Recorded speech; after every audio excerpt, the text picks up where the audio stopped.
Welcome to DAX Machina, with your hosts, Naoma Finn, Steve Wildman Munrotis, and D.A. Roberts. Join us as we explore writing, books, authors, and all things horror. We will delve into the sightings, reports, encounters, and tales of monsters. We will also explore the writings of D.A. Roberts along with others in the horror genre. We will investigate the possibilities that monsters may not be safely locked away in the pages of books. They might just walk among us even now. Grab some popcorn and lock the doors. It's going to be a creepy journey. Welcome to DAX Machina.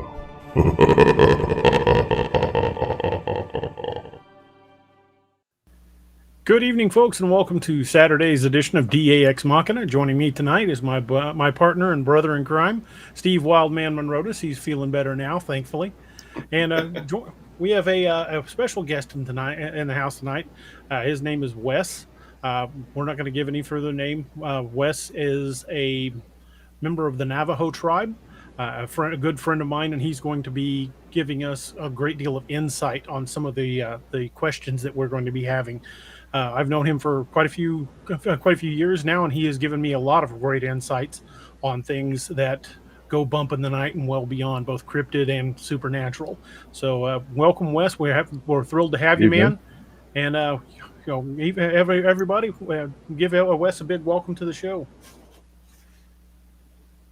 It's good to have you, Wes. Good to be here. Wes, I really appreciate having you, brother. It's a big treat to have you on, and I know you and I have had quite a few conversations about the supernatural and cryptids in general. But one of the main things I wanted to focus on tonight was some of the increasing numbers of cryptid sightings around the state of Missouri. In fact, there was just a daytime sighting last week down in Cass County at Roaring River State Park, where a motorist saw an approximately 8-foot creature cross the 2-lane highway in about 4 steps. And another one up toward Kansas City. I can't remember the name of the county, but it was in another state park, a daytime sighting, where a fisherman saw it along the shores of I think it was Lake. I can't remember which name of the lake. Pomme de Terre Lake.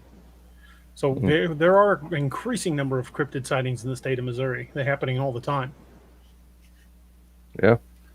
What do you think is the cause for the increasing frequency in cryptid sightings? That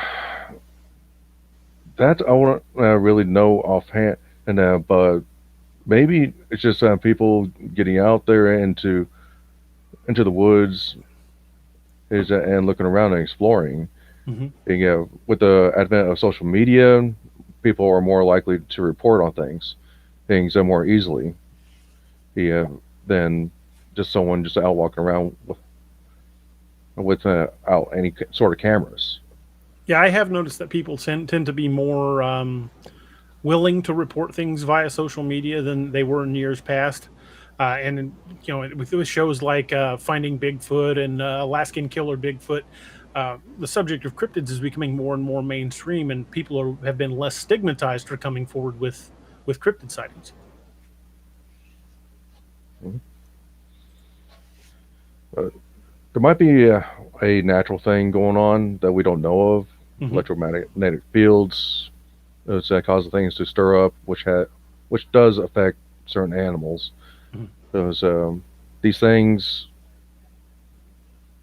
as I've explained one time before to you, that there's a possibility that it might be coming in and out from a totally separate dimension, and it just bleed over.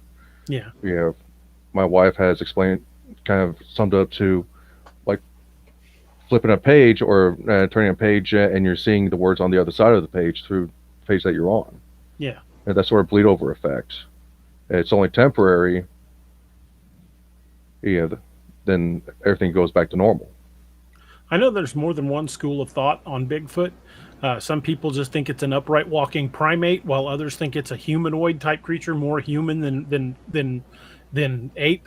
What do you think?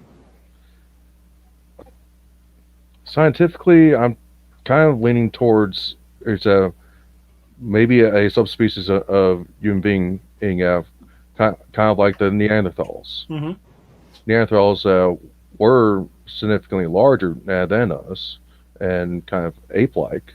Mm-hmm. And, but they've pretty much been bred out of existence. So As far as we know, I mean, with some of the remoter places in the world, Lord knows what's actually out there in some of the places that people very rarely visit. Mm-hmm.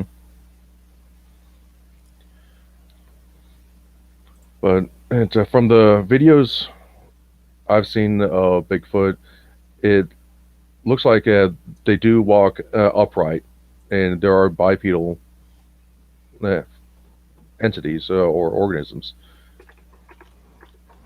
And so they do have the looks of falling within the great apes. Well, I know a lot of the sightings, they indicate that whether it's an ape or a humanoid, that it's very intelligent. And from the sheer elusiveness of the creature, I definitely think there's an intelligence there, far more intelligence than most people give it credit. Yeah, there has been a few reports that I have read about, where they are able to talk and communicate somewhat. I read one encounter in Oklahoma where the reporter said that the creature spoke in halting Cherokee.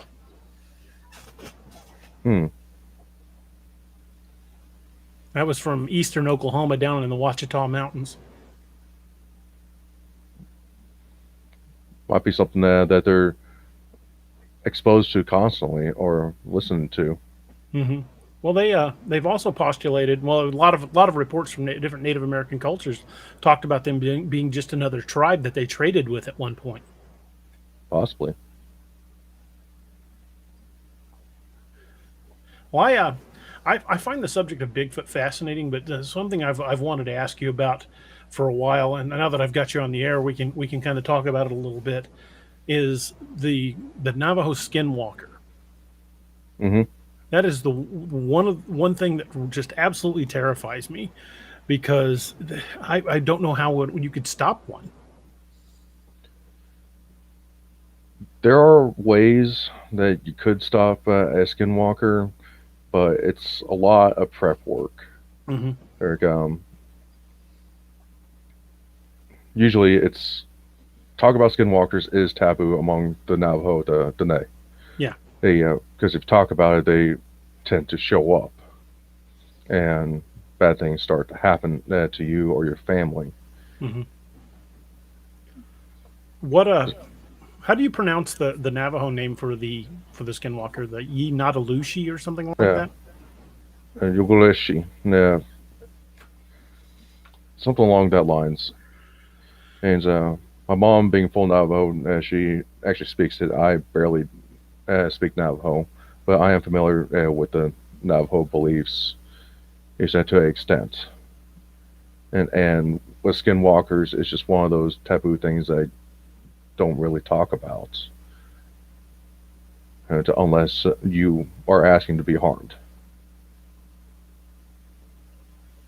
And they'll pop up wherever you're at, or in a way, they'll be sent to you.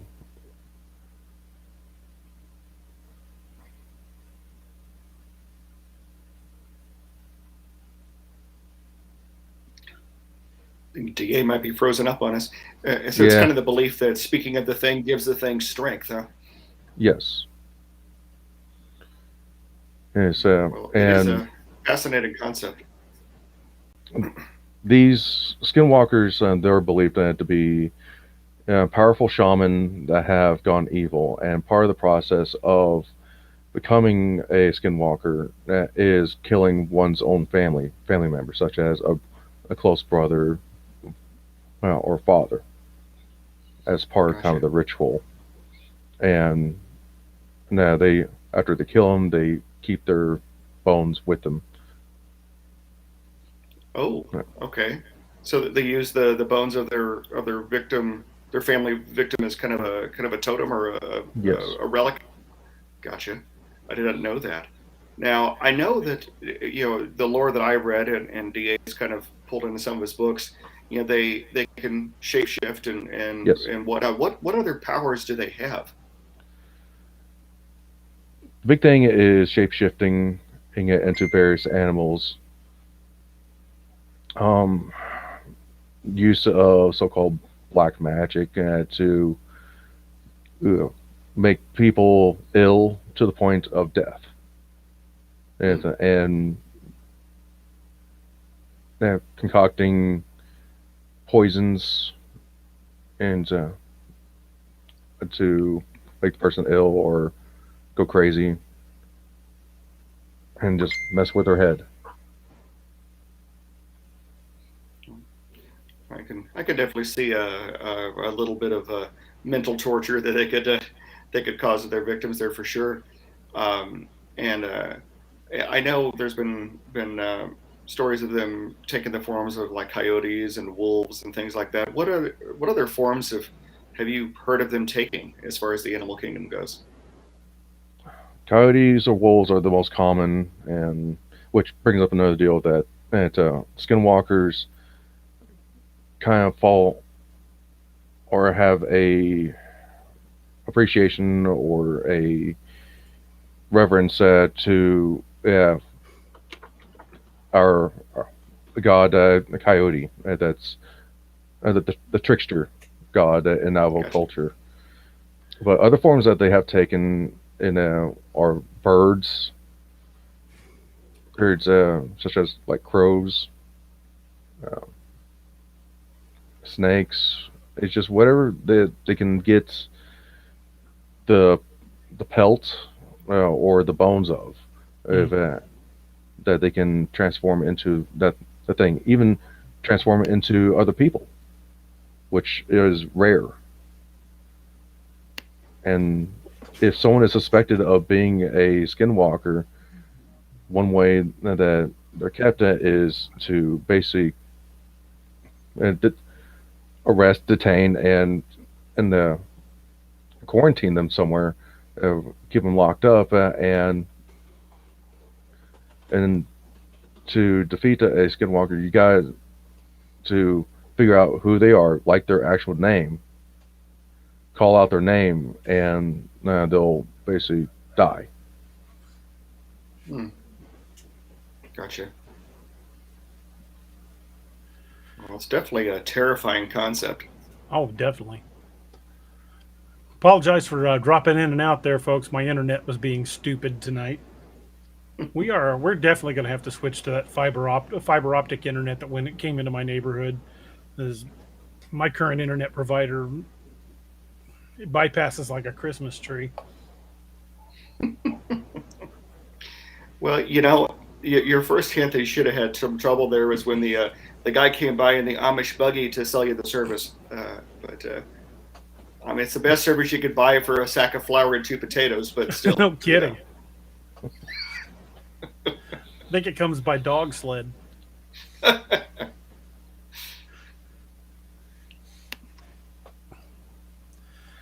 Trying to regain my train of thought. I apologize. Back to the cryptids in Missouri. I've gotten a couple of people reached out to me here lately with possible Dogman sightings. And then, of course, if you work in my own, Steve and I's encounter down near Table Rock Lake, I think it kind of fits just in with that. I think Dogman is a creature that's not necessarily on the rise, but encounters certainly are. And that's one cryptid that every time somebody encounters it, it's never described as like the occasional encounter with a Bigfoot where they just kind of look at each other and go opposite directions. Dogman encounters are always described as evil and violent. Got a question. What is the lifespan of a skinwalker? That is a unknown, but they're thought to live forever, and they're eternal until someone figures out their name or they just disappear. That's from what I know. So they're around until they're neutralized or they decide they don't want to be anymore, huh? Pretty much. That's a scary proposition.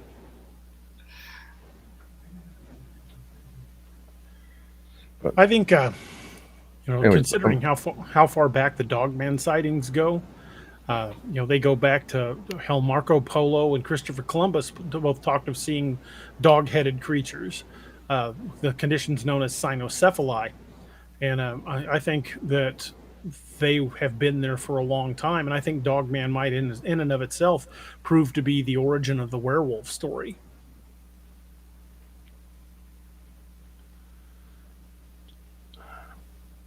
Maybe. I mean, the werewolves have been around since ancient times. Mm-hmm. And it's just something that's been bumping the night since medieval times, even before that. And during Greek Roman times, there's been thoughts that a lot of these cryptids been more prevalent, so they were hunted down. Mm-hmm. Well, the Egyptian gods featured deities with the heads of animals. Mm-hmm. So it's not an alien concept. I mean, it's something that's been around a long time. Yeah, like the Egyptian god Anubis Mm-hmm. is a segment with a crocodile head, and Osiris and those others. Yeah, very much so.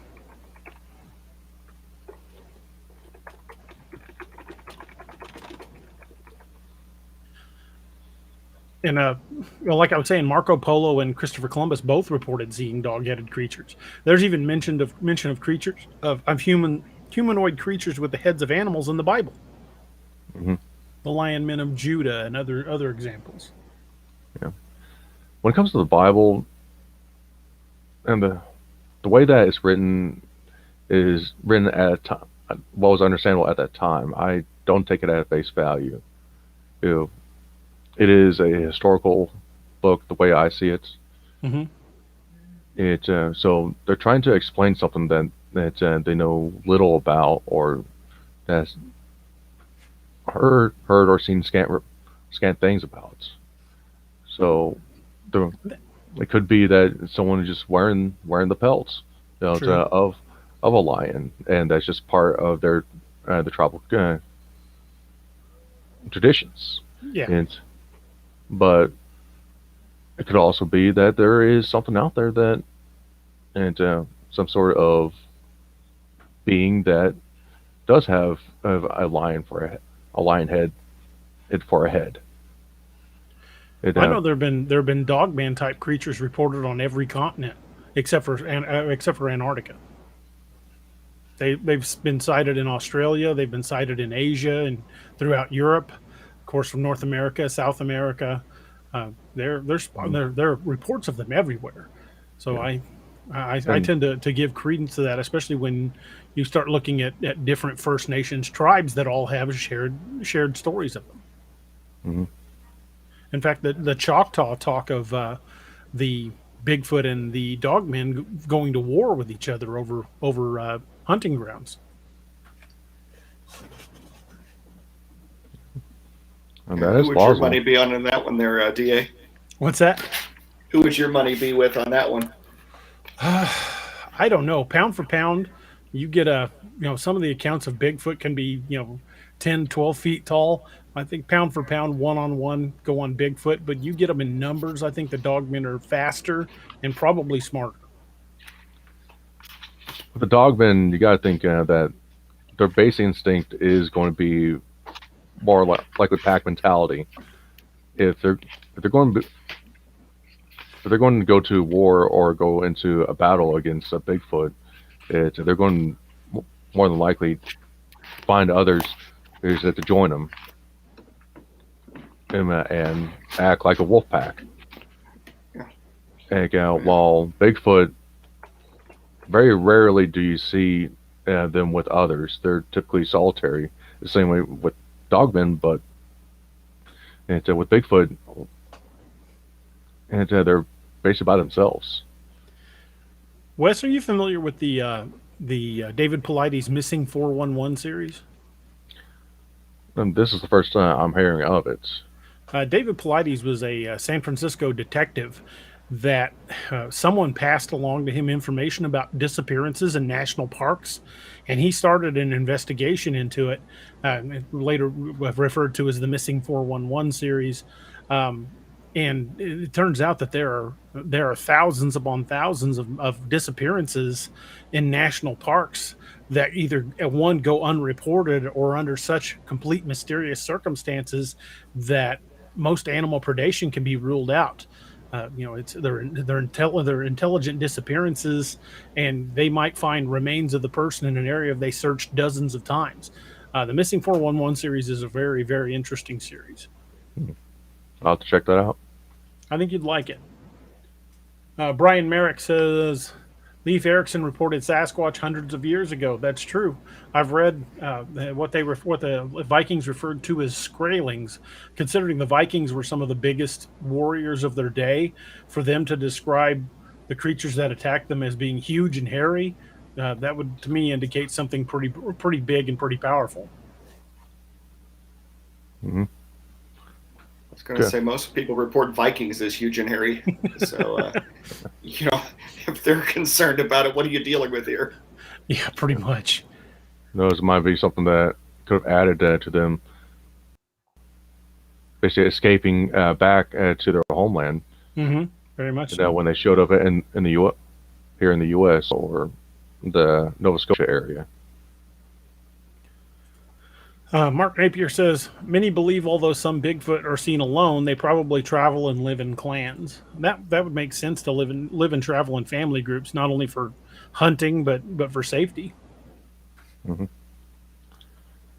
I've heard of a story from Alaska, someone taking their boat and going up the coast at night, and while they're going along the coast, they seen something on the shore. They shine their flashlight, and they actually seen a family group that was drinking water, and looking for stuff to eat or scavenge for things. That's the only story that I heard of that would show the family groups. There have been a number of accounts that have reported family groups, but it's not uncommon for them to be seen along the shores up in the Pacific Northwest and Alaska, and along like Prince Edward Island and some of the other Canadian islands, because the food sources along the shore are so plentiful. You've got mussels and you got crayfish and pretty much an abundance of life from the sea where they could easily feed themselves. Mm-hmm. Yeah, I was watching the chat here, and I wanted to address one of the statements. I think it was Rosa that made the statement. It's a couple screens back here. Mentioned that there weren't any Dogman sightings in Hawaii, and I don't know if you would necessarily call it a Dogman, but you Hawaiians have the legend of the Kope. Mm-hmm. It's kind of their version of a werewolf. I think one could probably argue that we might have a Dogman type thing there. I had never heard of them until my sister married a Hawaiian, and we got on the subject of cryptids over a bottle of tequila one night, and he was talking about the Kope legend, and it's a little terrifying. I was done hearing about that, ready to go back home. I'm a firm believer that cryptids can be very dangerous toward humans. I'm not saying every encounter is dangerous or violent, because we know for a fact that many of the accounts that are reported, basically, they see each other and go their separate ways. But the same can be said for grizzlies. 9 times out of 10, if you are hiking a trail and you round a corner and see a grizzly, as long as you don't make any stupid actions or get between it and its cubs, you can probably back away and leave. However, on that one time when it's either really hungry or it's got cubs, or you just get too close and scare it, it's going to eat you. So I think the same thing can be said of cryptids. It just depends on the situation and the temperament of the creature. Mm-hmm. Well, as somebody who spent my entire youth growing up in the woods, I'm content that they're out there, and I'm okay with them being out there. And kind of as the saying goes, they keep their side, I'll keep to mine, and we can coexist. And I prefer it that way. Well, when you look at the number of disappearances in those clusters that David Paulides has identified around the national parks, it's really kind of frightening. I mean, Wes, I don't know if you can see the screen. I know you're not using your camera, but this is a map that corresponds with the clusters of missing people associated with national parks and large cave systems. And I can see the map. High concentrations all around Mark Twain National Park, central Missouri, and all along the Appalachians. Yeah, the largest concentration of missing people is in Yosemite in California. But yeah, there are a lot of those dots on the map are in Missouri. And both you and I know that around here in Missouri, there's places where a person can just disappear and never be found. Oh, easily. And you get into the Mark Twain. I mean, there are entire areas of the Mark Twain that I'm still convinced nobody's ever even set foot in. It's just a massive forest. Mm-hmm. Kind of a reason why there's some militias that's just hiding out in there. Yeah, you get down in Douglas County, I think it is. You'll start running into those. But the Mark Twain, there are hundreds and hundreds of miles of unbroken forest. Mm-hmm. Well, Wes made a very good point. You get some of these remote areas like the Mark Twain, and let's say you have a group of humans, plain old ordinary humans, not cryptids, that want to be left alone to do whatever activities they're doing, and another, human stumbles across them, they get disappeared. And then you start throwing in the cryptid element with that. I'm more scared of the human element, skinheads. Yeah, meth heads and skinheads than I am Bigfoot and Dogman. But well, if you look at the Mark Twain and how it very closely butts up against the Ozark National Forest in Arkansas, you're talking so many miles of unbroken forest that stretch from nearly St. Louis all the way to the Ouachita Mountains of eastern Oklahoma. Just massively forested area. And an intelligent creature could easily travel that area without ever being seen.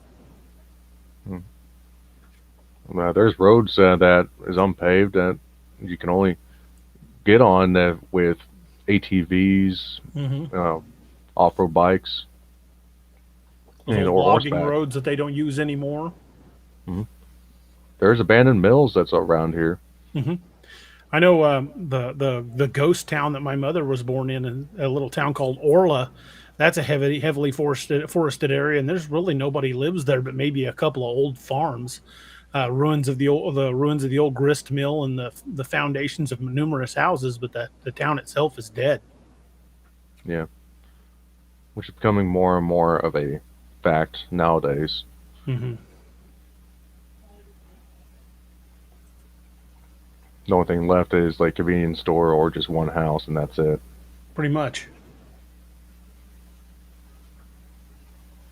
Anna Bone says, I'd be more afraid of Dogman than Sasquatch. I might be able to communicate with Sasquatch, but not Dogman. Yeah, Dogman, that's one thing, commonality with Dogman. Most people, when they encounter a Dogman, they describe the eyes as being demonic or evil, and it's not a friendly encounter. They're either trying to get into somebody's house or chasing somebody. And in the case of LBL, how many people have gone missing there?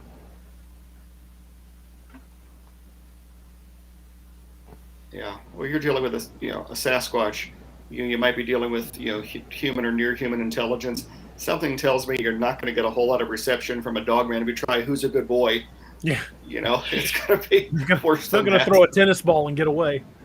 Yeah. Ivy Ray says, anyone notice on Alaskan Killer Bigfoot that after they found bones of a bear, the only guy with the gun, he hunts bear, suddenly got a satellite call from a family and left? The guys are now unprotected. Yeah, I noticed that. What hunts black bear? Yeah, well, you're dealing with a Sasquatch. You might be dealing with human or near human intelligence. Something tells me you're not going to get a whole lot of reception from a Dogman if you try "Who's a Good Boy." They Us. found the torn, ripped apart skeleton of a black bear, and the biggest piece they found intact, the skull had been pried apart. The only thing left with any flesh on it was the jaw. There has been wolves that if a bear is injured, they're opportunistic, Yeah, and if they're hungry enough, they'll go and attack a bear hi Naomi. and eat it. Yeah, their mouths are strong enough to crush bone. Yeah. Well, this was like it was an area that they had all been through within like the previous day, but then they find it like 20 yards from their camp and never heard it. Hmm. We got a super chat from William Bedard. It says new to the channel. What do you guys think about Steve on how to hunt? I've watched some of his shows. He delves into some of the aspects that I don't necessarily delve into too much. So I don't watch his show as much as I once did. But he's had some good information, definitely. Naomi, you doing okay? Yeah, I had a heck of a time getting in here. I kept thinking I was in here, but nobody could hear me. It's acting weird tonight. Yeah, it was. So I was like, how's my hair look? And nobody answered. All right then. Werewolf 5674 says brown bear will kill black bear. That's true, but the weird thing is it was like when they found the remains of that bear was like 30 yards from their camp, and they never heard it. They didn't hear the attack. They didn't hear anything. So possibly planted or purposeful. Mm-hmm. Could be. You would could think have been that carried. well, you think that one apex predator ripping another one apart would attract your attention. Yeah, you'd certainly hear it. Yeah. I know up in Alaska they refer to Bigfoot as Nantinaq, and they have a long history of it being very violent toward people. In fact, that's why the settlement at Port Chatham was abandoned in the first place, because people would go into the woods and to hunt and come out in pieces, or just not come out at all.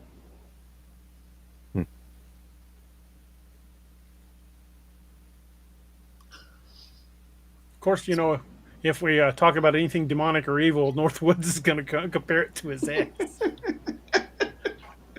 I was waiting for that one. Hey, I saw John Doe in here. Did he ever send you his email address? Yes, I believe he did. Okay. I need to check and see if I sent that to him, because I'm scatterbrained as hell lately. Hey, Lenita. So what's the topic, guys? We were talking about cryptid sightings in Missouri, but Wes joined us tonight, and he's a member of the Navajo tribe and has been giving us a lot of insight from his perspective. Oh, how cool. Hello. Hello, Wes. How's it going? Doing good. Glad to hear it.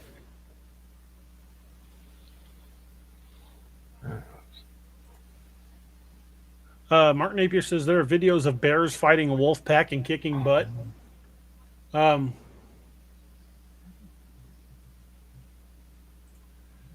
Then Smedley Do Right says, does Dogman transform into a man?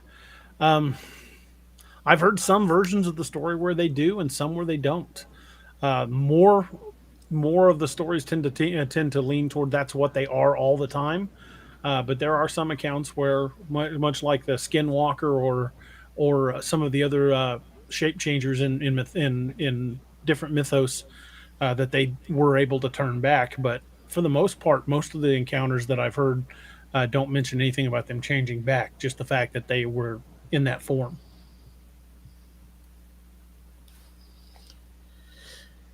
William Bedard says, "Do you guys have any skunk ape stories?" I have never had the chance to go down into the Florida swamps or the Mississippi or any of the other swamps to look for skunk ape.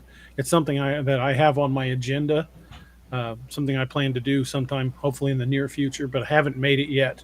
So I haven't collected that many skunk ape stories. Dixie Cryptid has a couple of good skunk ape stories on his channel. Brian Merrick says, did anyone see this week Todd Standing talking about killing one in 2022? going to kill one, or he's already killed one and it's only not 8 days old?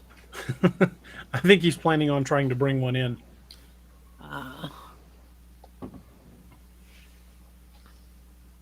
Sounds like a fool's gambit. Yeah, I would agree. I wouldn't want to shoot one unless I didn't have an alternative. I would only shoot either a Dogman or a Bigfoot in self-defense. There's no way I would try to go hunting one because you really don't know what'll bring it down. Gogo And says, what it'll bring. "Yeah, exactly. How you shoot one, how many others show up out of the woods?" Gogo says, "Really, how to react when you see red evil eyes in the dark? Sometimes I scare when I see red eyes at night in the forest. Then I look better. It's a cat, but Dogman, I think I will run fast like a mouse." Speedy Gonzalez. I don't blame you. Yeah, that's probably the best bet is try to get someplace where you can get inside. Yeah, I wouldn't want to try to go after one of those critters, and if it was going to go after me, I hope I'm in something heavily armored with a 20 mm cannon, because that's about the only way No I feel kidding. remotely safe. Northwoods Cryptid says local Dogman stories here only talk about them walking upright like a man, but they're about 7.5 feet tall. There have been a number of accounts I've heard where Dogman approached on all fours, and just before it stood up, they heard a popping sound, much like cracking your knuckles or bones shifting, and Or then it when I stood up on stand two up. legs. Yeah, yeah. Anytime I get out of bed, it's like snap, crackle, pop, but that's just bad joints. Oh, Lanita said, "I saw it. He's not going to kill one," he said. Yeah, I don't know that I'd want to try. Because if you went in the deep woods and you did manage to take one out, one, how are you going to get it out of there? Because it probably weighs in the ballpark of 1,000 pounds. And two, what are the odds you're going to get out of there without the rest of its clan taking vengeance? Yeah, that simple little word, retaliation, that keeps me from pulling the trigger. That and the fact that I don't own a gun. Kind of hard to pull the trigger when you don't own a gun. Well, I have the guns to do so, but no plans to hunt one. I'm a firm believer that I'm going to load my shotgun with one tube full, because I've got the Keltec KSG with 2 tubes. I want to put 1 tube full of Dragon's Breath rounds because it might not kill it, but nothing enjoys getting set on fire. If all else fails, shoot it in the nuts. That seems to be effective in the world of J.A. Roberts. Well, nothing enjoys that either. You know, I didn't see what name was on it, made a comment about the 30 mm cannon from an A10 would be better. See, I like that idea. You know, take the cannon from an A10 and mount it on something big and maneuverable. I do like to go out in the woods and investigate these and go to places where paranormal incidents have happened and Bigfoot sightings and Dogman sightings have been, like when I went into LBL. But there are other places I'm going to go and I'm going to be going. But like I said, I have no intention of hunting one, but I will defend myself. I was planning on going yesterday to a spot in northern Missouri. Up toward Kansas City, well, actually kind of central Missouri, where a daylight sighting had happened here recently. But because the temperatures the last few days have been in single digits, I opted to wait until I had a little bit better temperature. Yeah, I wouldn't want to go out in this weather. So, Mondoc 40 and Research says, "I'm building a 338 Lapua. I'm confident in that." Yeah, 338 doesn't knock it down. You probably got bigger problems. And there's a few people that made 50 Beowulf AR-15s, but you only got like 8 to 10 shots. Yeah, usually I think a full, what would normally be a 30-round magazine on a 5.56 holds 10 for the Beowulf. But I would want one of those new Hammer 458 SOCOMs. Those things are supposed to be the hardest hitting rifle AR platforms out there. Mm-hmm. alrighty then. Slingshot. George Jennings says, "Where did the Gugway come from?" I'm not exactly certain, like origin of the species, but there seem to be numerous subtypes of Bigfoot. And when you're going by the encounters that have been reported all over the United States, the Gugway seems to be a type of Bigfoot creature that has a face more like a mandrill or a baboon, kind of a pronounced snout and much larger canines. It also seems to be much more aggressive. So I don't know what the origin of it is, where it originated from, but like I said, there seems to be multiple subspecies, like the skunk ape. How it is very different from like the Patterson Gimlin sightings of Bigfoot. The skunk ape seems to be more chimp-like or orangutan-like, um, and it's not as big or as broad as the Patterson Gimlin Bigfoot. Uh, so there are numerous types of Bigfoot that are reported all over the U.S. and There's in Canada. there's the variant that the Vietnam vets seen that while going through the forest and down in Yeah, Vietnam. the rock apes of Vietnam. They weren't as big as the Patterson Gimlin, but they were certainly aggressive. I was going to say, I've been reading about the Spotsville monster Hmm. and the Geneva giant. And I was kind of interested in the description given for the Spotsville monster, that it had a snout and fangs that came from both the upper and lower jaw. And Hmm. and I was thinking, kind of sounds a little bit like a Gugway to me. Well, if you're talking a Bigfoot creature with a pronounced snout, I think that you're pretty much describing the Gugway. Yeah. And that was here, not here in Kentucky because I'm actually south of Kentucky, but it was in Kentucky, and so that's one place where they've come from. And there have been sightings The of the Spotsville monster at least back to the 1930s. True. Mark Napier says, question, do you think because of the Gugway snout, it may have been misidentified as a dogman? Yeah, there's a lot of discussion about that among like the North American Dogman Project and people that research Dogman. That well, I'll bring up the graphic, that the types of the different types of variants of Dogman, that one of them, you'll see the Type 3 Variant 3 in the upper right corner, may just be a misidentified Gugway, but the others are very dog-like. Um, I can't think of his name. Will Jevning Will Jevning, yeah. firmly believes that all Dogman sightings are actually just identified sightings of the snout Bigfoot. I would disagree with that, because especially with the LBL reports, one of the reports that came from just outside LBL was a guy who saw one arm and head and one shoulder through his dog door, and he got a clear look at it and actually took a couple shots at it, and he said it was definitely a wolf type head. So I wouldn't start an argument with Will over it, but I disagree with it. Yeah, I disagree with that too for various reasons. But as far as the dog man coming through the doggy door, it would be sort of like, no, really, here's my dog, take it. Just don't eat me. I say it could have anything at once if it comes through the doggy door. No kidding.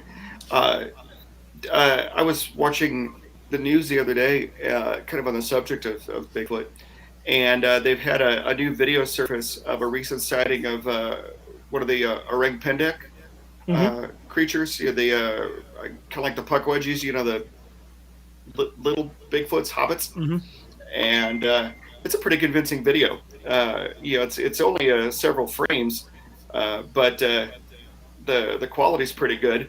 I guess some guy was riding on like a dirt bike through this forested trail, and the thing jumped out of like off the side of the trail, and I guess was going to fight him or something. It had a weapon, and then had thought better of it and ran back off into the woods. So you see this thing, I'm like, it's pretty cool. I've seen that video. I actually thought it was kind of cute. I think we're gonna get on to see what it is. Yeah. Smedley Do Right says different types of dogman. That's disturbing. Of course, I have to admit that I also think that a puckwudgie is really cute. That kind of scares me. I think that they're very dangerous because they've been known to lure people into the swamps, never to be seen again. Yeah, they're very dangerous. The Algonquin people saw them as a threat to humanity. Their humanity, not ours. They probably wanted us to go away, but it's like, Well, you my invite them concern for with the supper and they're puckwudgie- still here at breakfast. Was it the well, North well, say? my concern with the puckwudgie and a lot of these other critters, it's the. Go ahead. Go ahead. Go ahead, Steve. Anybody? Go ahead, DA.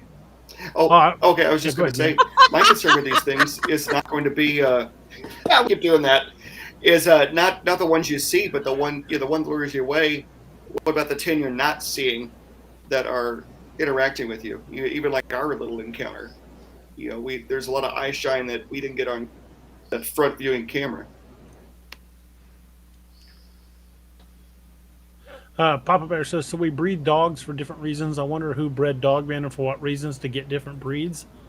There are some conspiracy theories that think they're bred by the government, but simply because the fact of the sightings of them have gone back centuries, since long before we had the ability to genetically manipulate anything. I don't know that there was any tampering involved, unless it was done by somebody with more tech than us, because they've been seen for hundreds of years. Clearly, it was someone who said, "Well, that's not scary enough." It's natural genetic shifting. Yeah, or regional adaptations. Brian Merrick says Will Jevening doesn't believe in the woo or anything other than Bigfoot. That's true. Ammo out there says, any new Audible releases coming? Codename Wild Hunt Curse of the Wendigo is almost done. It should be heading for approval through Audible very soon. And Naoma's still working on Lakeview 2, so those are the ones that are in the works at the moment. I really want that to be done by the end of next week. Things keep happening. Yeah, unfortunately that happens. People have busy schedules. Big K Show says, do you think Dogman and Bigfoot ever get together once a month, share a beer, and talk about who scared humans the most best that month? I don't know, but that would be hilarious. Sounds like something that goes on in a trailer park. Yeah, no kidding. I've always seen Bigfoot as being sort of a trailer park kind of guy. Chet Bowner says the only way to know what these are is to get a large portion of nuclear DNA from numerous sources, so it can't be cataloged. Melba Ketchum tried that, and they pretty much ruined her career when she tried the Sasquatch DNA test. So I'm not sure if that would work, because they will go out of their way to destroy the credibility of anybody that tries it. The way that science has shifted nowadays, it's more of keeping the status quo than actually searching. Oh, I agree. Back in the day, it was like you during like Victorian era. It's like, oh, you find something new. Well, here's a big exposition for it. But now we got scientists are being kept in this little box, and anyone that steps outside or thinks outside that box is ostracized. Exactly. I think actually, even in the Victorian times, there's a reason they call it popular science. Science is going to study what's popular. The more popular a subject is, the more they're going to delve into it.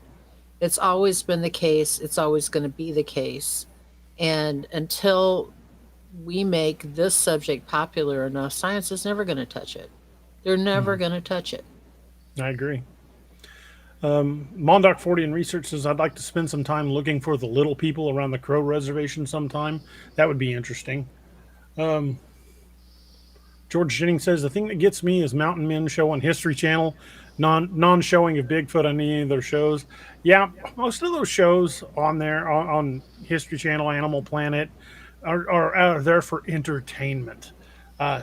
If they ever found anything, yeah, it's all staged. If they were going to legitimately find something, it would probably either get shut down, suppressed, or just never even be aired. Or put up I on think- TikTok.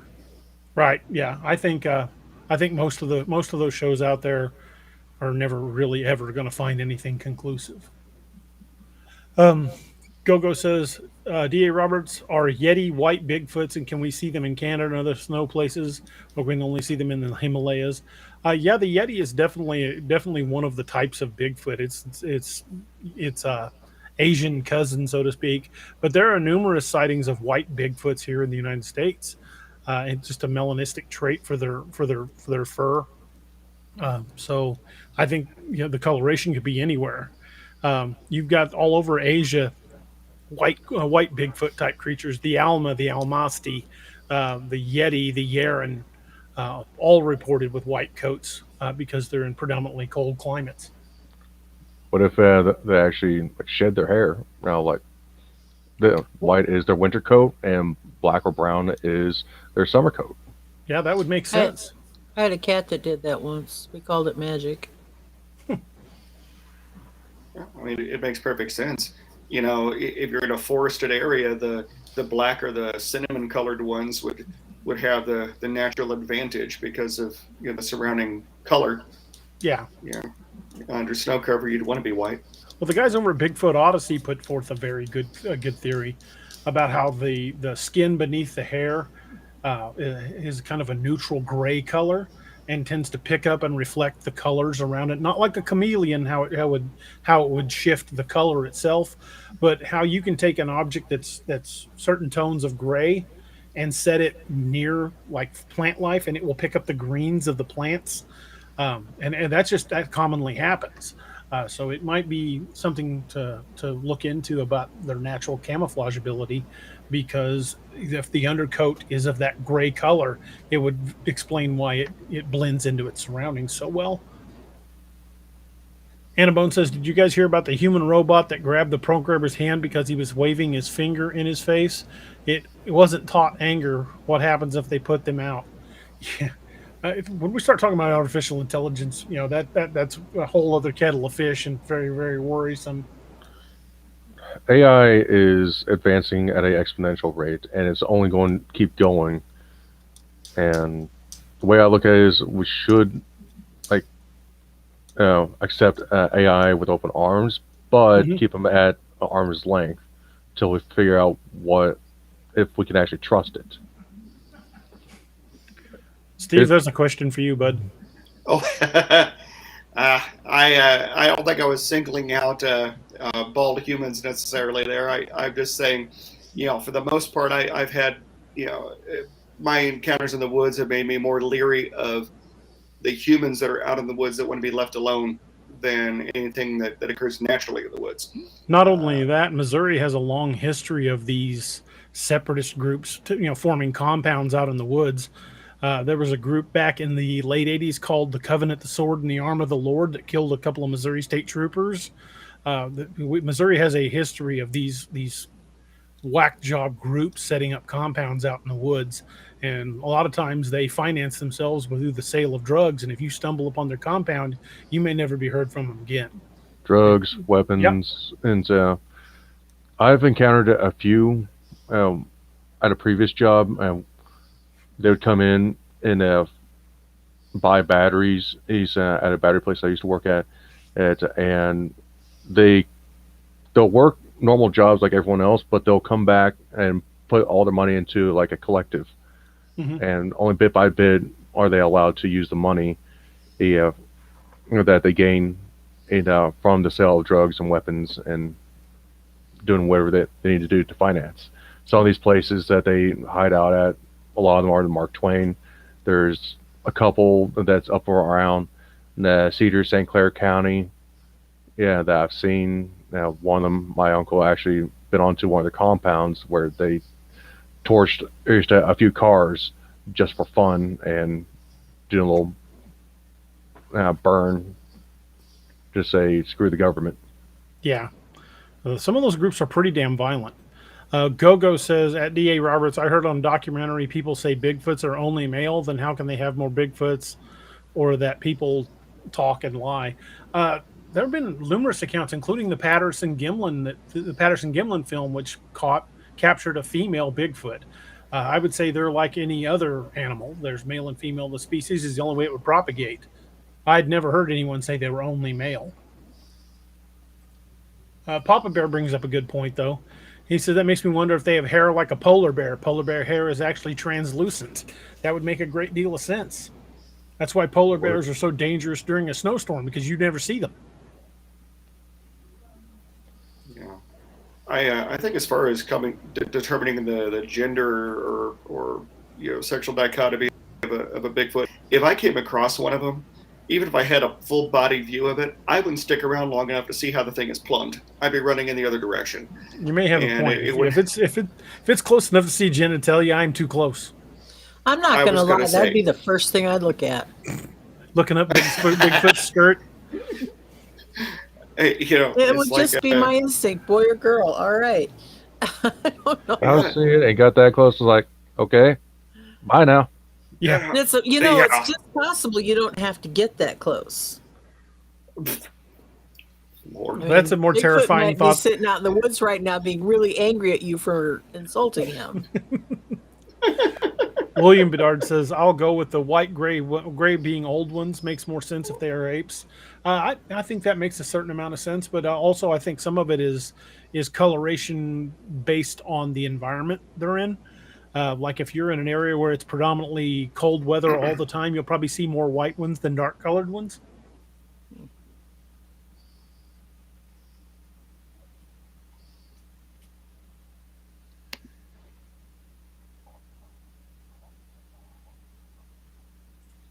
Anna Bone says, someone posted a female Sasquatch sitting on a log with a baby in front of the log. Everyone noticed mom, but no one but me noticed the baby.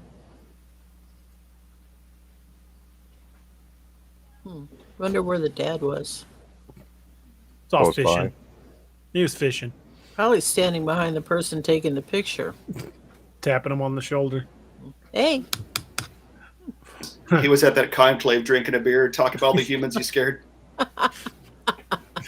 Like, you take picture, you sign release.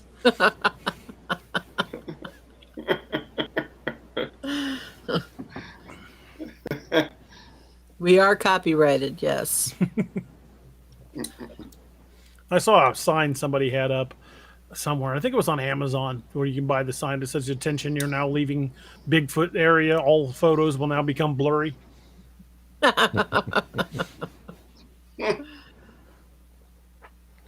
That's a common theme that I notice with a lot of the Bigfoot videos and pictures is everything is blurry and out of focus. Well, I got to be completely honest. If I run into one in the woods, taking a stable photo is probably the last thought going through my head. Like, hey, hang on a second while I set the tripod up. Don't move. Don't move. It'd be like one of these things. And then the phone goes flying away and lands in a convenient place where they can find it later and they know where to find it. Either that or I'm holding my phone up like this. I'm scared out of my mind.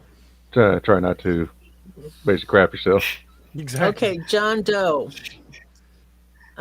He makes a very good point. Question: why are people trying to lure Bigfoot in with the mating call? What happens if they get a horny Sasquatch coming at full speed out of the tree line? Relax every muscle in your body. Just go live. First thing you do is call Big Spoon. You don't want Little Spoon. Assume the position, find a pillow, and bite it. Yeah, brace yourself. And pray to God. 8-foot Sasquatch with an erection. There you go. That's a scary thought. Yeah. And that's more terrifying than one charging in anger, I think.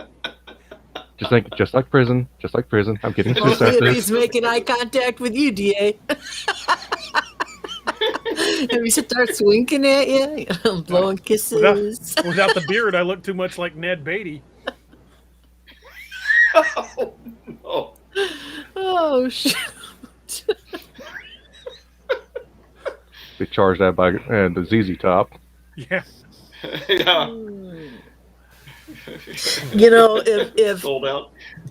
just remember, if you got Big Spoon and Bigfoot's got diarrhea, you're in big trouble. Just an outline of you on the wall.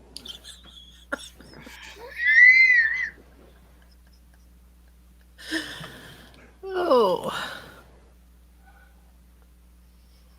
Oh, And this sorry. is the moment where things went off the rails. yeah, it always happens. yeah. Mm.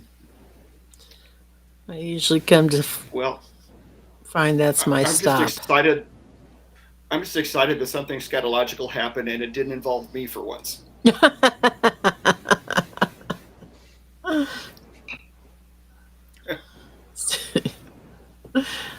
Steve, how you feeling? I haven't talked to you in forever. I'm definitely feeling better than I was last week. That's for sure. Well, that's good. We've had a lot of viral stomach illness come through the urgent care, and I had a 5-alarm case of Montezuma's Revenge. It was. Oh no. Yep. I think in 3 days I kept down 110 calories, lost 7 pounds the hard way, Wow. and it was rough stuff. Thankfully, I had about 50 to spare, but still, it was pretty damn miserable. Couldn't take the other 43 pounds, huh? No. Hooter Transport says just have to run faster than DA until he trips you with his cane. You might be onto something there. Well, These are all notes I'm taking for when we go to the LBL the next time. yeah. William Bedard says, I'll go with seasonal color change when someone sees a white young one. Again, depending on the climate. If it's someplace like up in the high Rockies where it's always snowy, you might very well see a white one. But these are areas that people so rarely travel, we just wouldn't have any way to know. Yeah. No comp says TMI, Steve. Hey, I'm a nurse. What do you expect? Northwoods Cryptid says, do not gift Sasquatch sugar-free gummies. Oh, Not a that whole could be lot why of they're them. all pissed off. Chris Just give 'em Miller the- says, Just give him Hooter the weed Transport gums. might want to watch out. DA is packing. He may kneecap you. Rosa, I am actually working this week on DA stories. You might be surprised. We're doing a lot of catch up, and you might be surprised your encounter might pop up. Not DA, Cams. My bad. Dixie Cryptid. I'm tired.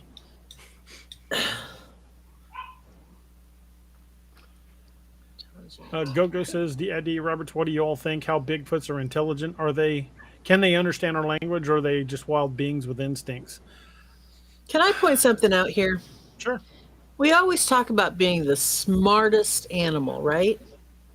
Clearly, Dogs you haven't know met our some of my vocabulary. relatives. Well, dogs know our vocabulary. Cats know our vocabulary. Monkeys know our vocabulary. Do we speak any of their languages? You tell me who's smart. You tell me. Yeah. Well, I think I was think reading it would a just be story the other. proximity. Go ahead, Steve. Sorry. Yep. Well, I was reading a story just the other day. It was, I guess it was like the anniversary of Robin Williams' death or something, and they were talking about this gorilla, Coco, that Robin I've heard had of it. met. Mm-hmm. And, you know- said sign language. Yeah, exactly. And so, you know, the gorilla, smiled when it was interacting with us, like the first time it smiled in years. And they were saying that it had watched the news broadcast when his death was announced, and the gorilla had signed the word "cry." You know, this is not a dumb animal. You know, and you look at like the dogs and the cats. Not only do they understand enough for language to get what they want, but they understand enough to do the bare minimum to get what they want. Especially cats. Oh yeah, especially cats. Cats are assholes. Of You course. know, and my dog, for example, conveniently forgets the word for kennel until I bring out a treat, and then all of a sudden it'll kennel all day long. It'll voluntarily run in there and look at me like, where's the payment? Yep. Papa Bear's got a good point. Says, I'm pretty sure with enough bourbon I can speak and understand chimp. I'm pretty sure you can. You give me enough scotch, I can speak Aramaic. Chip Bounder says, remember, male, female doesn't matter. They look at you as a big bag of protein. The amount of daily protein needed for a creature that size is enormous. He's not wrong. Shoot, I'd be the biggest piece of chicken on the table. Slathered in barbecue sauce. Yeah. Well, Naoma, you and DA would be kind of the human equivalent of veal. You guys are not very mobile due to your No. your injuries and illnesses. I spend a lot of time in the dark in this room working on the computer. I don't see a lot of sunlight. That's why I I was just take thinking vitamins for it. between your knees and his back, Yeah, you're a little bit more. between my knees. Yep. Not like that. Oh dear God. Oh dear God. Yeah. I Sorry. can't take you people anywhere. Oh, the most useless part of my body anymore. I can't tell you. Anyway, Papa Bear. Okay, then. Oh, sorry, Wes. You don't know me very well at all. Oh, please. She's pretty ornery. My job, I've seen pretty much anything and everything. Yeah, my mouth outruns my brain 10 to 1. In fact, my brain doesn't even run anymore. It's like, just let it go. I'm done. There's no controlling her. It's like when my doctor asked me if diabetes ran in my family. I said, no one runs in my family.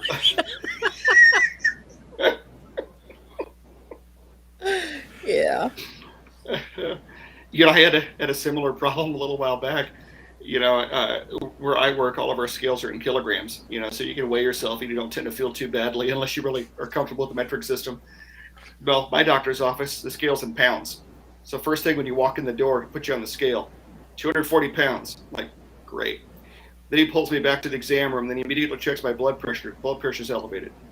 It's like, well, you know, I like to talk about your weight, your blood pressure. And I'm like, you know, what do you mean? He goes, well, your blood pressure was up about 20 points. I'm like, well, no shit. You just told me I weighed 240 pounds. You know, you need to space this out to make it easier on a patient. Yeah, give me time to adjust. I always tell the doctor, it's like, what else is new? Yeah.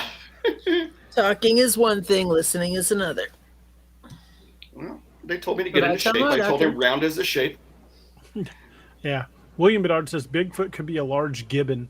Makes the most sense with it. Witnessed physical abilities. Ever watch a gibbon toy with a tiger? Could very well be. I mean, if you look at the different known subspecies that have been reported, the different types of Bigfoot that people have described, they very much matched different types of great ape. Almost like they're, and I know this is just kind of a wacky theory, almost like they're surviving elements of megafauna. I once opened a speech something like this. Please tell me what animal I am describing if I tell you that it tends to live in small social groups. It has the ability to use tools. It has been known to throw things at others when it's angry with it. And it has been known to smell bad. Kids? Smell bad. And then I popped up pictures on the screen. Did you guess human? Did you guess gorilla? Did you guess chimpanzee? Did you guess orangutan? Did you guess bonobo chimpanzee? And of course they all said yes. I said, well, did you also? No, I'm sorry. I began with, did you guess Bigfoot? And of course they all said yes because they knew that's what my speech was about. But I said, but did you also guess human, gorilla, chimpanzee, bonobo chimpanzee, and orangutan? Because those are all characteristics of all of those things. Higher primates all tend to be tool users. Mm-hmm. And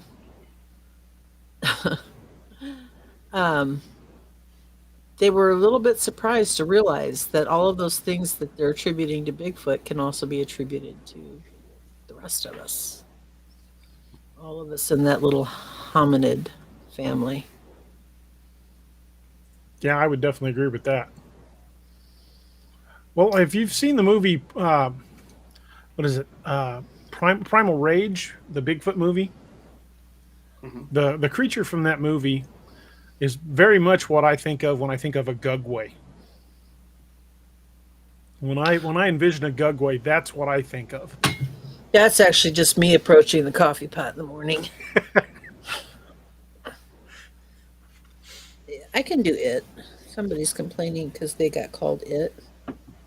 I can do it. There we go. See, I'm it too. Cousin it. John Doe's got a good point for your description. Elephants, humans, and apes. Elephants are my favorite animals on Earth. John Doe says surviving megafauna isn't really a conspiracy theory. I agree, but I think that could very well explain certain types of of Bigfoot, if not all of them. They could be relic populations of humanoid. Gugway could simply be a megafauna surviving relative of modern day mandrills. Because we all know megafauna versions of all these creatures existed at one point. And like we were just talking the other day on the story about the Nahanni Valley, the Naha tribe had history of reporting mammoths and mastodons. Hmm. And that had to have been, and those died out, what, 25,000 years ago, supposedly? Yet, on their modern oral tradition, the Naha tribe mentioned seeing them and hunting them. They show up in their artwork regularly. Mm-hmm. Boys and girls, I just wanted to stop in and say hello. Tell Steve I miss him. I haven't seen him in forever. It's You been never forever. call. You never write. But I really do need to Well, go next to time bed. I'll make sure to send you a crap chat. So There you go. You do that.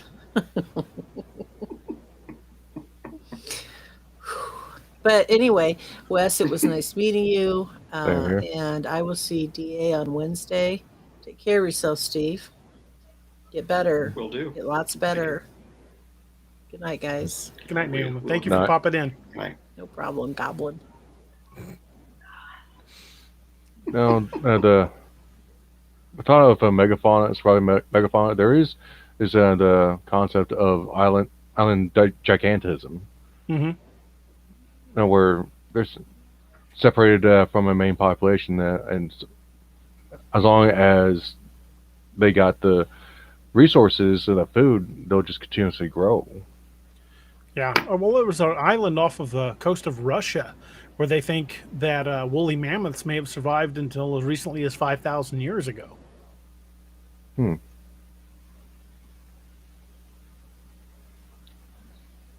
Mrs. Chef Yoda says, D.A. Roberts, author, has there been any sightings of Dogman Bigfoot in the Mark Twain National Forest? I want to rent a cabin there in the summer. There are lots of sighting reports coming out of the Mark Twain, both Dogman and Bigfoot. And tweakers. And tweakers, lots of those as well. But if you rent a cabin in the Mark Twain in the summer or springtime, listen to the sounds in the woods at night. And I definitely wouldn't go wandering into the woods unarmed after dark. Not just because of the critters either. There might possibly be people, but the Mark Twain is rich with tradition. I mean, if you look how far the Mark Twain extends, that report I was talking about at Roaring River State Park, that's remnants of the foothills of the Mark Twain right there. We're seeing daytime and nighttime encounters both with regular frequency. I mean, they happen predominantly in the spring and summer, but there's still been a number of them seen in the winter. In fact, a couple winters back, on the edge of the Mark Twain was a Ozarks Howler sighting.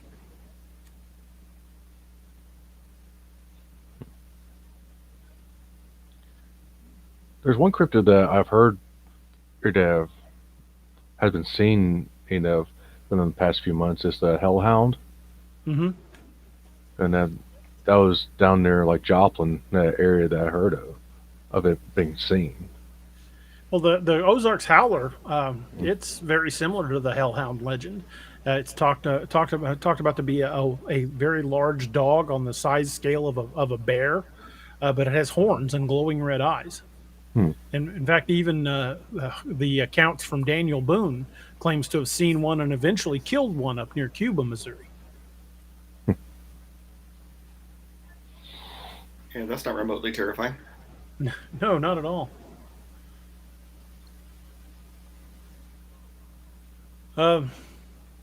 John Doe says, this doesn't make sense from an evolutionary sense until you consider that up until incredibly recently, geologically speaking, North America had a species of cheetah. Yeah, there's still pocket populations. In fact, they think the thylacine may be making a comeback. There are a lot of sightings in the New Zealand and Australia that they're attributing to maybe extremely remote populations of thylacine or the Tasmanian tiger. Mhm. It's possible that Yep, they've that had they may recent be video making a footage. comeback. In Japan, Yeah, there's the Honshu wolf I won't ever. that's also being seen. What's that? The Honshu wolf Oh, okay. is a species of wolf that was endemic to Japan, and was thought to be completely gone extinct, haunted out of existence. But there's little reports here and there, occasionally in northern Japan, of people seeing large wolf-like creatures being found, and there's thoughts that there might be a small pack of the Honshu wolf that is surviving. Nature Well, there's amazes been us sometimes. there's been many recorded circumstances of things that are quote unquote extinct that then surface again. Coelacanths and other things like that. Even like the supposedly the Tasmanian devil was supposed to be extinct in the wild, and they were saying that the only surviving relics of them are the ones that are in zoos. Well, they're finding them in the wild now. So, Mhm. There's been the Well, reintroduction efforts. Even lacking trying to restock the natural order, trying to bring back different species, we're still finding new things that we didn't know existed. For example, the billy ape is a prime example of that. There was the killer ape theory that was being bandied about by the tribesmen in the Congo area, and Western scientists were like, no, there's no killer ape. There's no killer ape. And then out of the blue, sometime around the year 2000, a cameraman from National Geographic was in the area trying to get pictures of gorillas in the area. And he started picking stuff up on trail cams. And when they started looking at it, realized that it looked like a chimpanzee, only it was about twice the size of a regular chimpanzee, and spent the bulk of its time walking on 2 feet. The local tribesmen called them lion eaters because they would coordinate their efforts and hunt lions. The billy ape, Bili, because it's the Billy region of the Congo, are extremely intelligent. Their closest living relative is the eastern chimpanzee, but they're much bigger, and they're highly aggressive. You can Google the billy ape and be astounded, because this is a brand new species of ape we didn't know existed, not until within the last 20 years. Well, do you think it's that attitude that'd be something that it learned? I mean, Very well could be. because the Congo itself and that area has been in a civil war for generations, or it's constantly in flux, except for strife, warlords. So maybe it learned that to be aggressive because it was actually being shot at. Mm-hmm. And they had to learn to adapt on how to hunt and lions from watching humans, then using that knowledge to deal with human beings if they come across them. Yeah. Papa Bear says science says that megafauna in primates is extremely rare. Yes, extremely rare, but not impossible. Northwoods Cryptid says the critters at Walmart are scarier than what's out in the woods. You're not wrong. That is a fact. John Doe has a good point. He says Depends on adaptation Walmart. is quite literally is evolution. Yeah, depends on the Walmart, because you could have like a nice Walmart with normal looking people, but then you can go to a different Walmart and it just look like the whole entire graveyard just rose up. Yeah. Mm-hmm. John Doe says Dinopithecus was a giant 80-kilogram baboon relative. That's a big baboon. And if they got even bigger than that, it could very well, be predecessor of modern types of Sasquatch. Again, the Gugway seems to me like just a massive mandrill that walks on 2 legs. And we know mandrills are dangerous. Oh yeah, they're terrifying little bastards. Mondak 40 in research says, how close is the billy ape to where the Machele Mbembe, horrible spelling, the dinosaur thing. Actually fairly close. The Machele Mbembe has been been seen in the Congo River Basin and a lot of the swamps along both sides of the Congo. So geographically, very similar area. The Makele Mbembe, if you're not familiar with it, is a creature that's been sighted in the Congo Basin for more than 100 years that resembles basically a small brachiosaurus, long neck theropod like Brontosaurus, Brachiosaurus. It looks like a much smaller version of one of those. That area in Congo, Nigeria. I have a friend that lives out in Nigeria, and she has said that there is a big belief in witchcraft, Mm-hmm. and it's just part of their culture. That they somewhat modernized, they still believe in a lot of witchcraft that goes on, and they keep to their core beliefs of these cryptids and are still alive. Mm-hmm.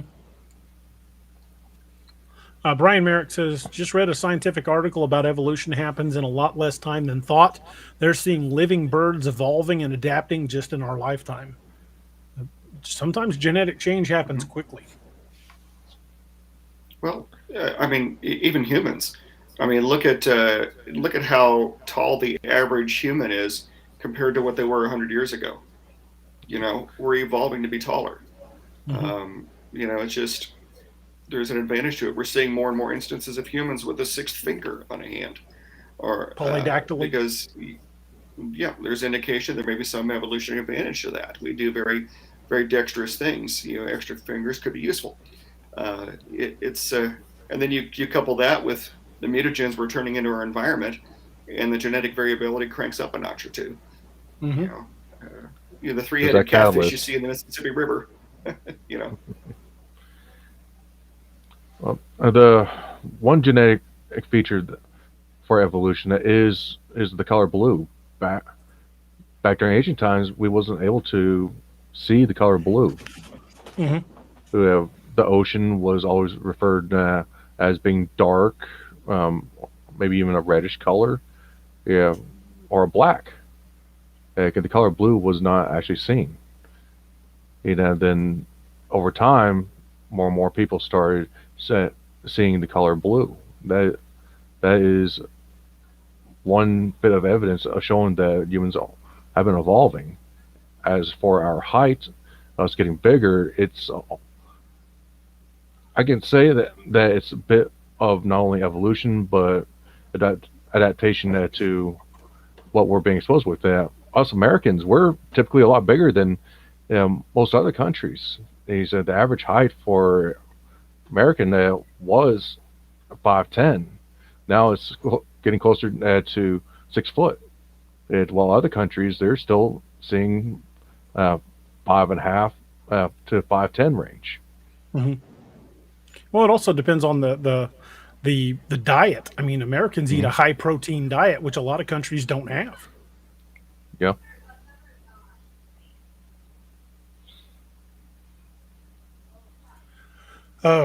Rethink Inc. was saying, no, I'm saying a human and a gorilla aren't going to create a new species, but different humans having offspring will have adaptation. You're not wrong. I mean, it's not likely that we would be genetically compatible with other species to create a new species. Russia tried that in World War II, and it didn't work. As far as we know, it didn't. Well, then you got these places like Mark Twain National Forest where some of the locals will look at a gorilla and say, "Y'all got a pretty mouth." What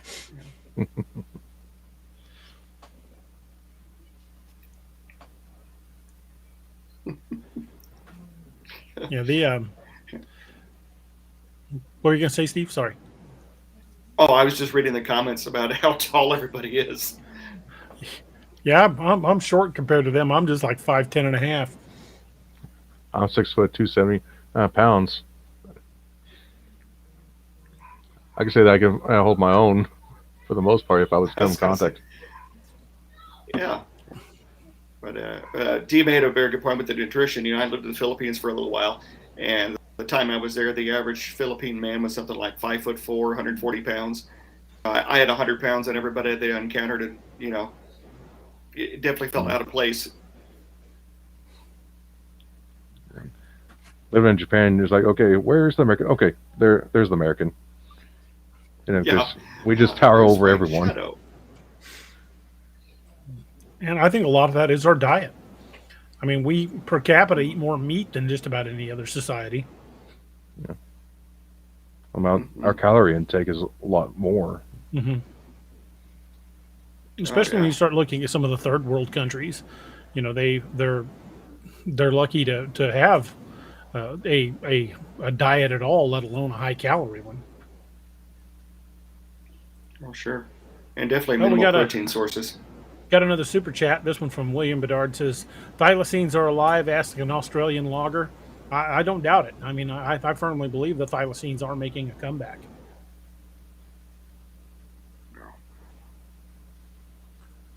John Doe says, "You can create a hybrid, but these are almost always infertile and only between very closely related species." It's like when Missouri mule. The Missouri mule, they're always born sterile. Then there's ligers. Mm-hmm. Same thing with the ligers. Yeah. It's the weird thing about ligers. I can't remember which way it is. If you breed a male tiger to a female lion, I think the offspring are bigger than if it's a male lion to a female tiger. It's one way or the other. But one of them, one mating produces a massive creature, while the other is kind of a smaller.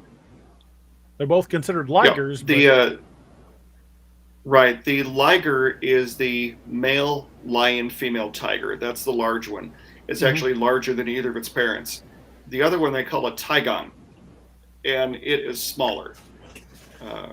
But yeah, they're pretty neat. I was looking at some video footage of one just today, actually, and they're scary, massive. Yeah. George Jennings says, "I know that feeling well. When I was in the Philippines, I was a giant." John Doe's got a good point. He said, "Note the biblical tales of giants can be quite literally explained via someone the size of Shaq would be literally a giant."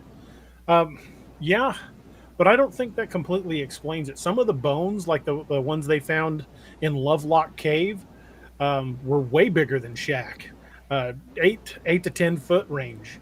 And then you've got others that were found in caves in Europe. That were also, well above 7 feet, 8 feet tall. Again, and the weird thing is every time the Smithsonian gets their hands on those bones, they're never seen again. There were giant bones unearthed on the Aleutian Islands during World War II. And again, they were given to the museum and never heard from them again. It's just a weird thing. And then, of course, you start talking about the Giant of Kandahar, the Giants of Kandahar stories that were coming out from special forces units that were engaging in firefights with these giant red-haired creatures that came out of the caves in Afghanistan. And they weren't talking those things being 7, 8 feet tall. They were talking 10, 12 feet tall, very, very big enough to skewer a soldier completely with a spear and pick him up off the ground. Afghanistan is just so full of caves. Mm-hmm.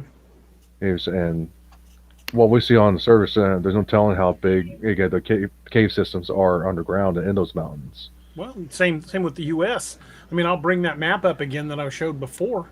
You can see the bottom map is of U.S. cave systems, and they over in Tennessee and Kentucky, the Mammoth cave system, they believe that extends for hundreds of miles, maybe even farther.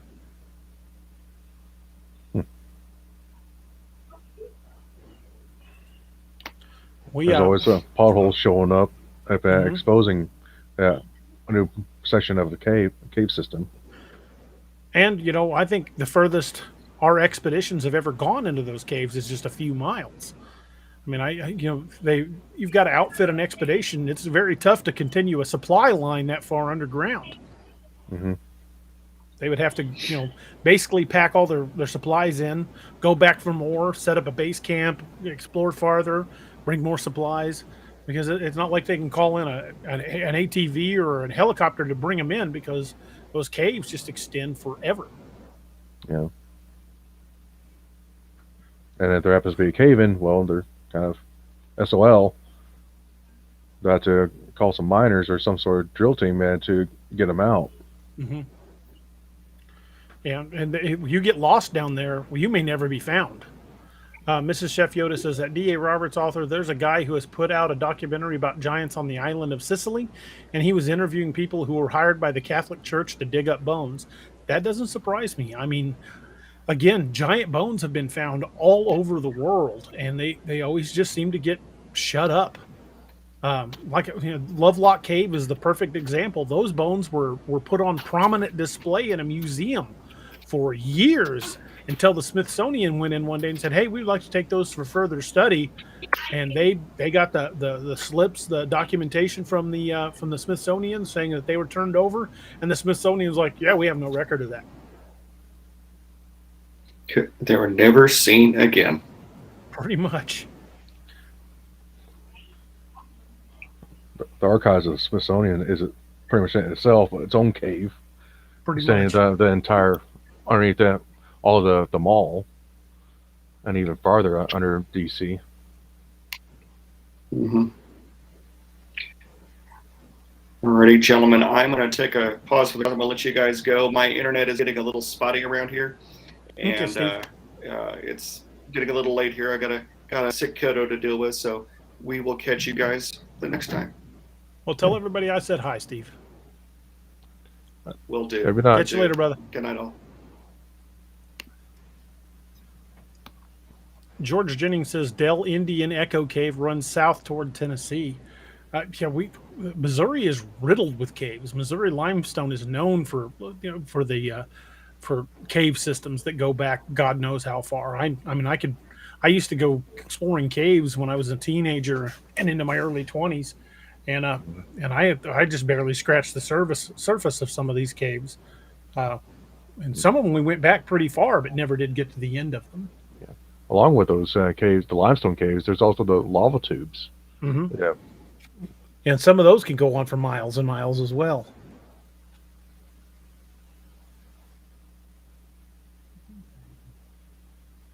Trying to catch up with the comments. John Doe says World Bigfoot Radio did a good show on subterranean Sasquatch involving someone who was specializing on that subject. I need to listen. Excuse me. I need to listen to that story. That episode. Chef Yoda says, "Sorry, it wasn't Sicily. It was Sardinia." I will definitely have to look up that. As that would be interesting. I think I'd like to check that out.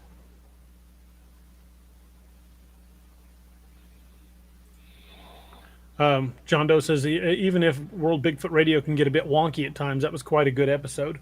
I'll definitely be checking it out. Brian's heading for bed. Good night, Brian. Thank you for being here, man.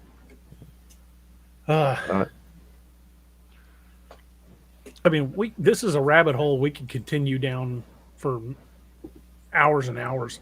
Yeah. You look at those maps, like the map of the cave systems. Missouri's riddled with caves. And that's one of the things that they've noticed with these cryptid encounters is they seem to be in close proximity to cave systems and bodies of water. Like they use one or the other for like highways. And if you look at a Google map of the United States and you switch to the actual view, not just the generated map, but if you look at just the Earth view, the satellite view of the United States for a complete perspective, look from eastern Texas and Louisiana all the way to Canada. You've got entire sections of unbroken green and huge river systems. They easily could be using these forests and rivers to bypass civilization. I mean, some of the nexus points like St. Louis is right at where Missouri and the Mississippi confluent. It's also not very far from where the Ohio and the Mississippi meet.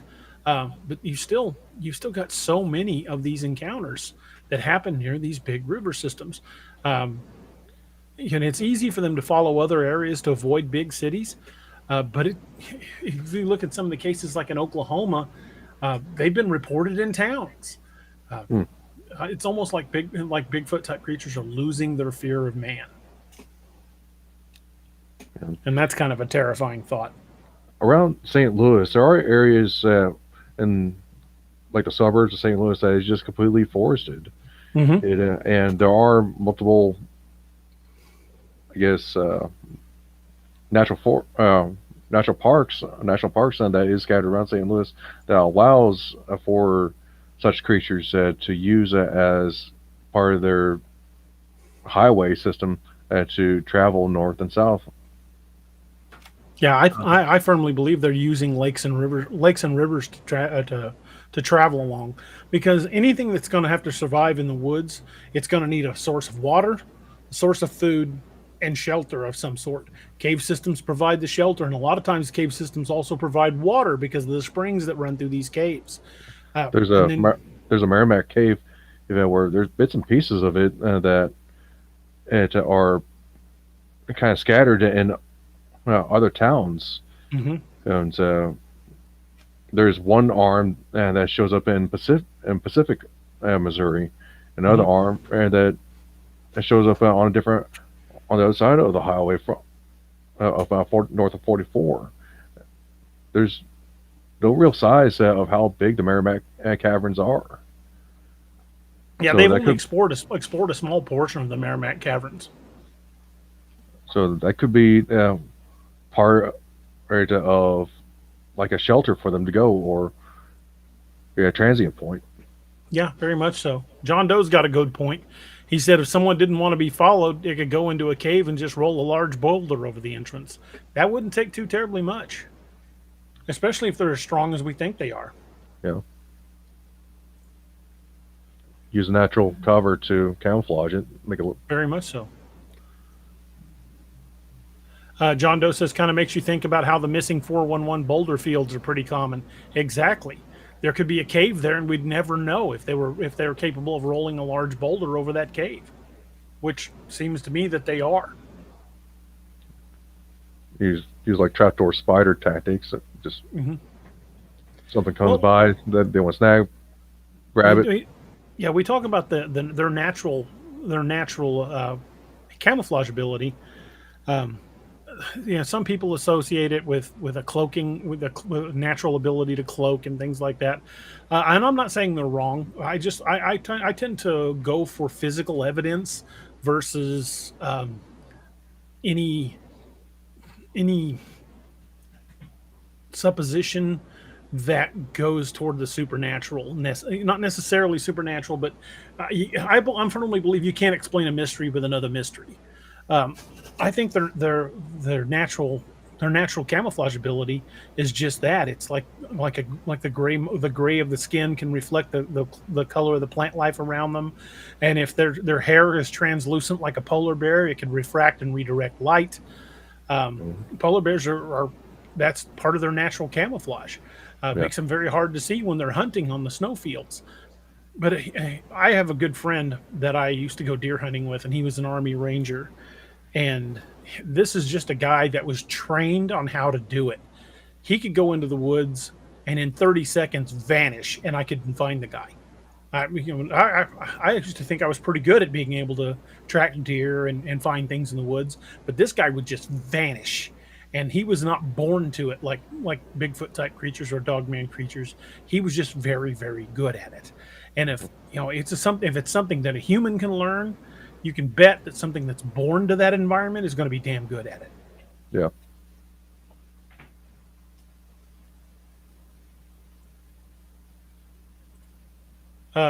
John Doe says, you don't even need cloaking if you have an underground highway at demand. Very true. He says, which is only accessible to something capable of shifting thousands of pounds and knows where to look. Very much so. Mrs. Chef Yoda says, thank you, God. I have to listen to that while she was talking to someone else there. And George Jennings says, Mount Shasta has lots of lava tubes. Any areas where they've got volcanic activity, or they're going to have those lava tubes, and sometimes they go for miles and miles and miles. Luis Noriega says, what about the people that lived along the Amazon River that were known as invisible people? They could camouflage into the forest. Give me the movie of it called the Emerald Forest. Yeah, I remember seeing part. I think I've seen that movie. But I think Wes will agree with me. People that are born to those type of environments know how to move through them without being seen. It's just, you adapt to your environment. If we were born and raised in the deep woods, in order to survive, you've got to be able to adapt to your surroundings, and movement in the forest is what gives away everything. Every deer I've ever gotten, that in my time hunting deer, what gave them away was movement. I've never once gotten a deer that was just laying still in the bushes. It's only when they were moving and popping their head around looking for threats when I would be able to get one. Movement is a dead giveaway.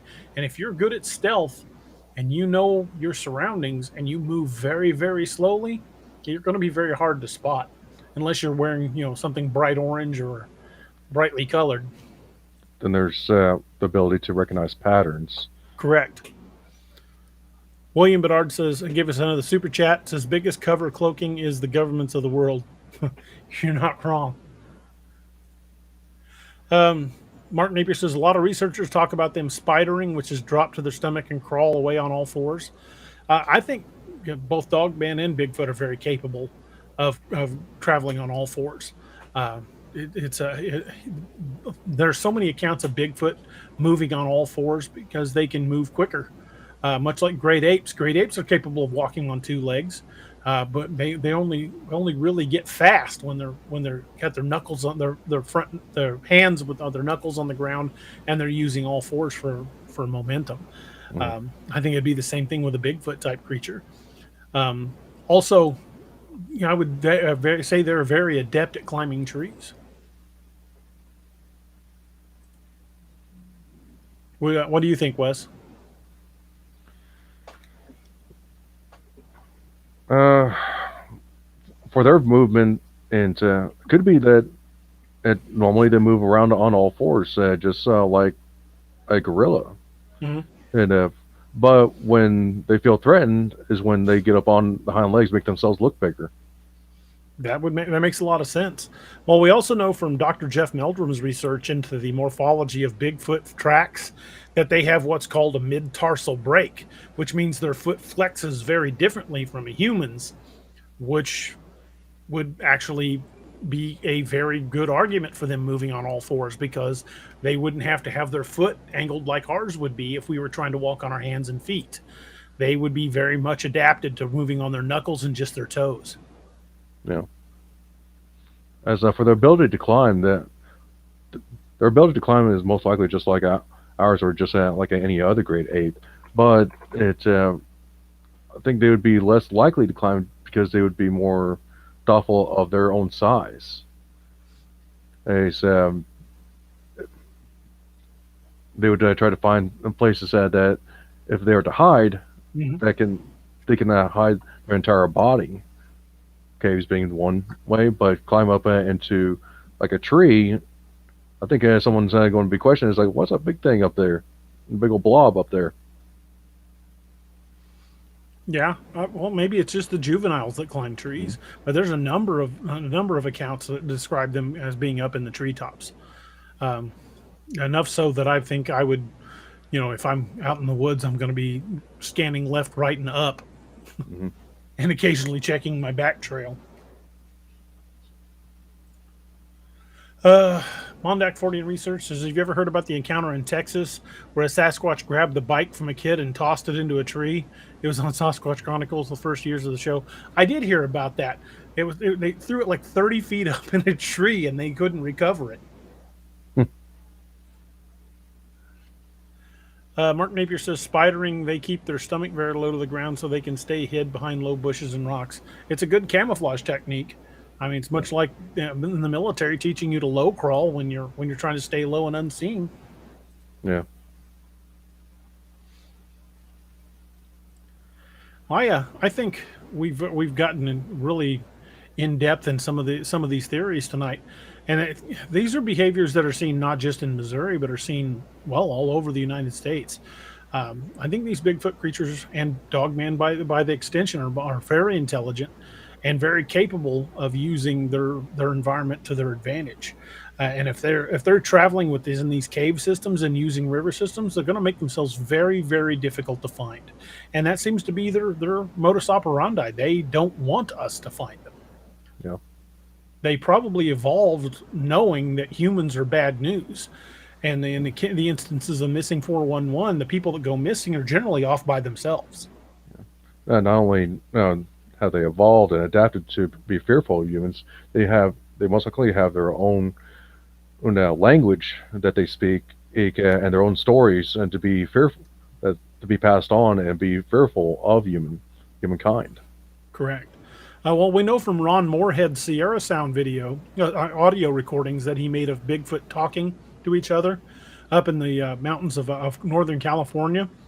Those recordings were given to the U.S. Navy's cryptolinguistics department, and they ran it through their linguistics computer and determined that, one, it was a language, and two, it possessed vocal qualities both above and below what humans are capable of creating, proving beyond, pretty much from my opinion, beyond a doubt that was not humans talking back and forth. That was something with a vocal range well beyond what humans are capable of. It's also the infrasound. Mm-hmm. Infrasound is prevalent in quite a few animals.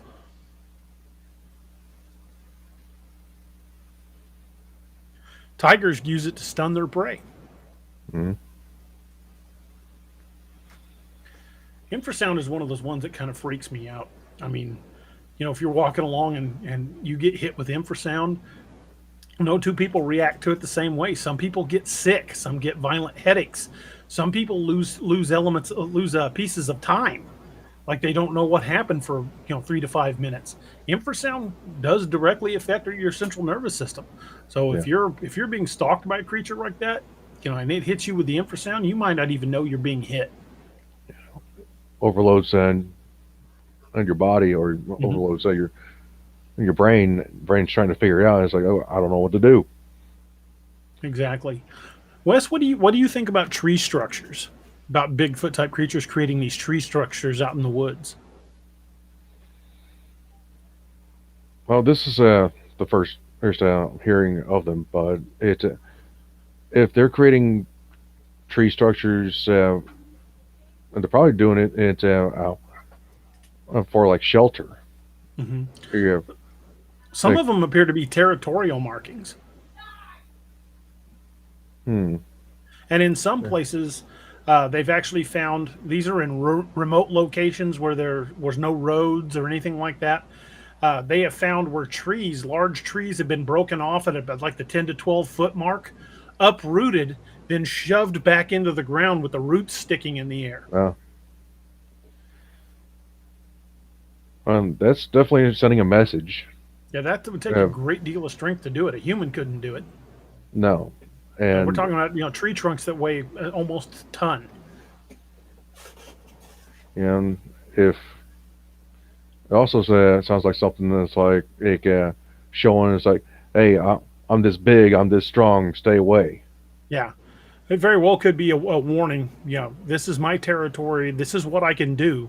If you come into my territory, I'm going to do something nasty. Mm-hmm. And regular Joe Blow meandering in sees. It's like, oh, that's a weird looking tree, and just keeps on going. Yeah, well, what did that? Then wanders off, and in some cases, are never heard from them again. Yeah. No Comp 907 says, I still think the aggression from them in Alaska is our remoteness. They haven't had a bunch of interaction in the deep wilderness in Alaska. Yeah, they're used to being the top of the food chain out there and don't like us poaching around on their territory. Alaska is known as the last frontier. Mm-hmm. And there's a lot of Alaska that has never been explored. Same with some of the provinces of Canada. They're just places that, as far as we know, no one has been ever. Mm-hmm. And some of those areas you can only get to either in the winter by dog sled, plane, or helicopter. Well, it's like the Nahanni Valley where they keep finding all the bodies missing heads. The only way into the Nahanni is either by boat, float plane, or hiking in, or going in by horseback. There are no roads to it. It is so remote, it's almost impossible to get to without, basically traveling overland away from roads for miles and miles and miles and miles. George Jennings says there's a lot of upside down trees in Maryland. I've been getting reports of them here in Missouri as well. I would very much like to find one. I would like to get pictures of one. probably have to go along those, find a so-called highway Mm-hmm. that those Bigfoot are using. Have a Yeah, higher chance of finding them. I think in any area where they're coming very close to where humans are encroaching on, I think we'll probably start finding more of those. Especially if you've got someone that's built a remote hunting cabin out in the Mark Twain somewhere, you might find one literally right next to it as a territorial warning. Hey, you're getting too close. Get out. Hmm. Yeah, I'm hoping to find. I would like to be able to get my own castings, just kind of as a point of pride. I would love to be able to find a castable footprint. I've seen prints in the woods that were partially obscured that I knew didn't belong to anything I recognized, but there wasn't enough left of it to cast. I want to find a castable Dogman track and I want to find a castable Bigfoot track just so I can say, yes, I casted this myself.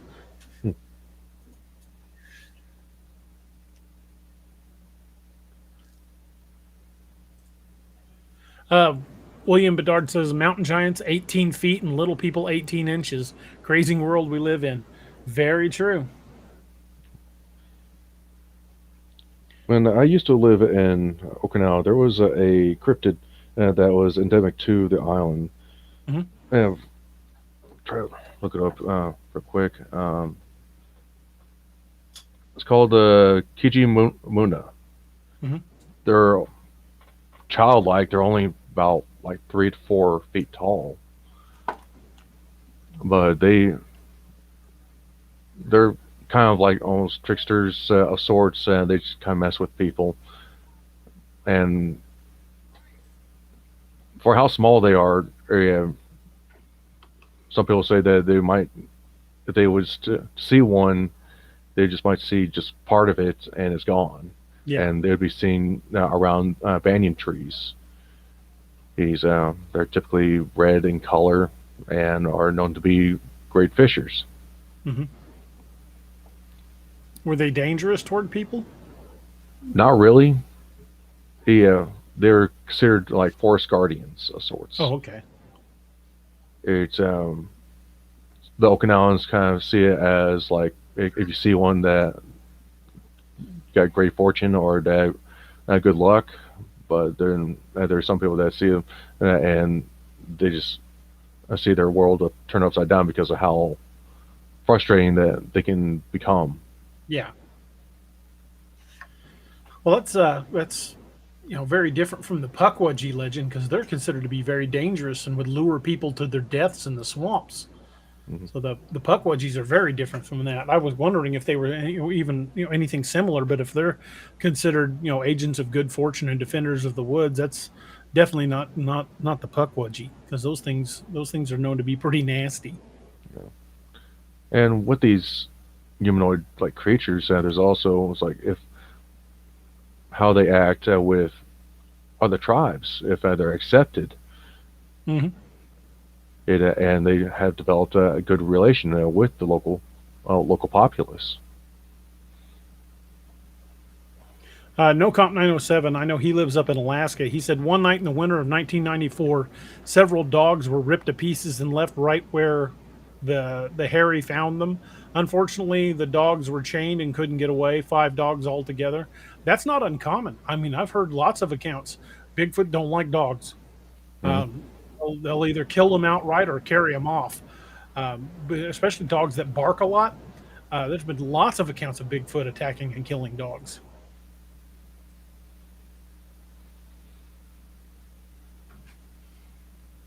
Which, to me, it doesn't really surprise me, especially if the dog's being aggressive or making too much noise. No Comp says it meant the hairy man. I knew what he meant. Or Bigfoot's moving through the area and they hear barking and like, oh shit, I've been found. I need to deal with this. Right. Troy says, my son is stationed in Okinawa. I will ask him if he saw any next time I talk to him. That's pretty cool. George Jennings says the BFRO doesn't have any Bigfoot sightings in Maryland. BFRO has some okay sightings, but don't just rely on one website for all your information. There are a number of Bigfoot organizations along the East Coast. The ECBRO, the East Coast Bigfoot Research Organization, is a good one. If you're in the South, the GCBRO, the Gulf Coast Bigfoot Research Organization, is another good one. I don't necessarily always agree with the methods. I know GCBRO, they're very pro kill. They want to kill one and bring one in, which I understand the logic behind it, but I just don't want to do it. I wouldn't do that myself. However, both of these sites do compile accounts, sightings, so they're definitely worth checking into.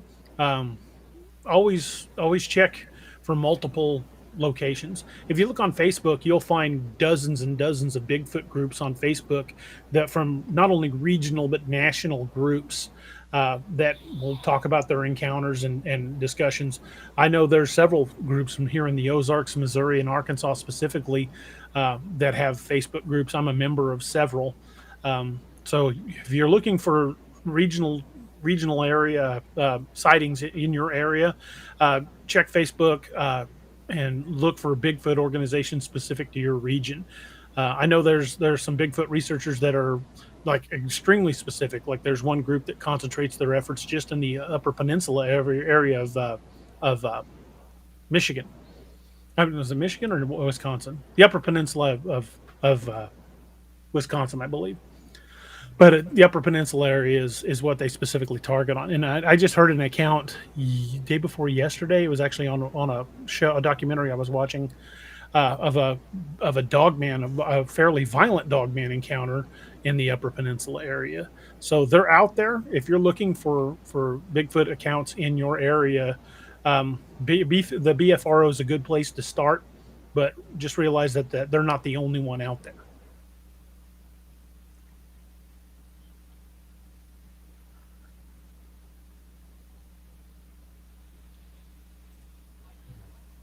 Mondoc 40 and Research says I could use some Sasquatch to stroll through my town to take care of the annoying dogs. Anna Bone says Bigfoot is everywhere. People just don't know what to look for or what they're looking at to understand who Bigfoot is. I think they're more common than people realize. I think Missouri is, I want to say, in like one of the top 5 states. For the sheer number of sightings, Missouri gets a lot more cryptid encounters than people realize. We have tons of forest land, lots of lakes, lots of caves, lots of rivers. Missouri is prime habitat for large creatures. Being centralized where it is, and pretty much anything that's moving, north, south, east, or west has to go through Missouri. Mondoc pointed out that the UP is Michigan, although it's connected to Wisconsin. I knew it was one of those two. I just couldn't. I was drawing a blank. Once in a while, I do that. Mark Napier says, "Am I wrong, or almost all dogman encounters aggressive?"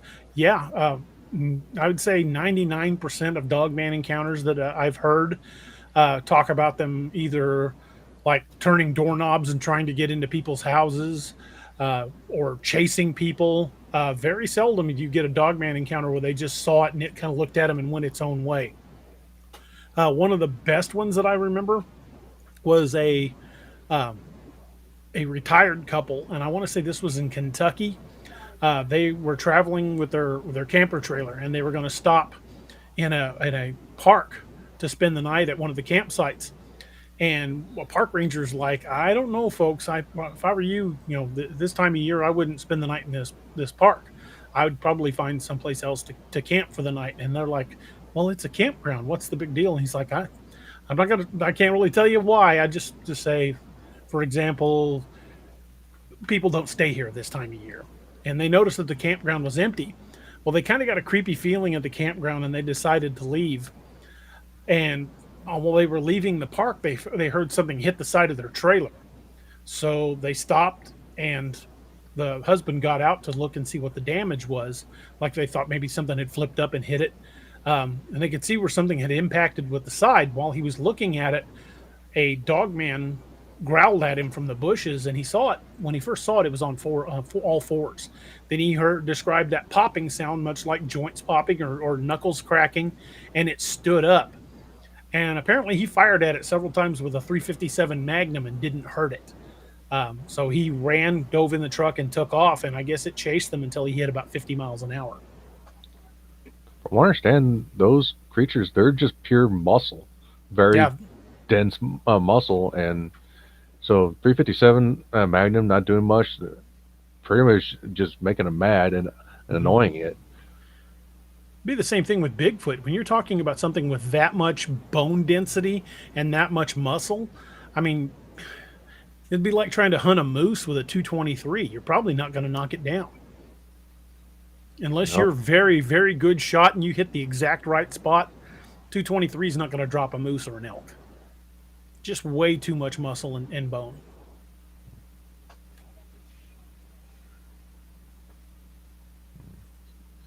Lewis Noriega says, "Is there any reports in Missouri of moonshiners having their stuff stolen by Bigfoot?" Well, moonshining is not as common as it once was around here. Although I still have some It's more cousins that, mainstream. yeah, I still have some cousins that still make it back in the backwoods. But yeah, there are a number of reports where the sour mash has been stolen, or people have been ran away from their stills, then come back and found it trashed. So there are a number of moonshiner encounters, but most of the ones I've heard come out of Tennessee and Kentucky. Mark Napier says, "Does Dogman do the bait and switch like Bigfoot? If you see one, there's probably one behind you." Dogmen are pack hunters. If they're anything like wolves at all, they're definitely pack hunters. If you see one, there are others around, guaranteed.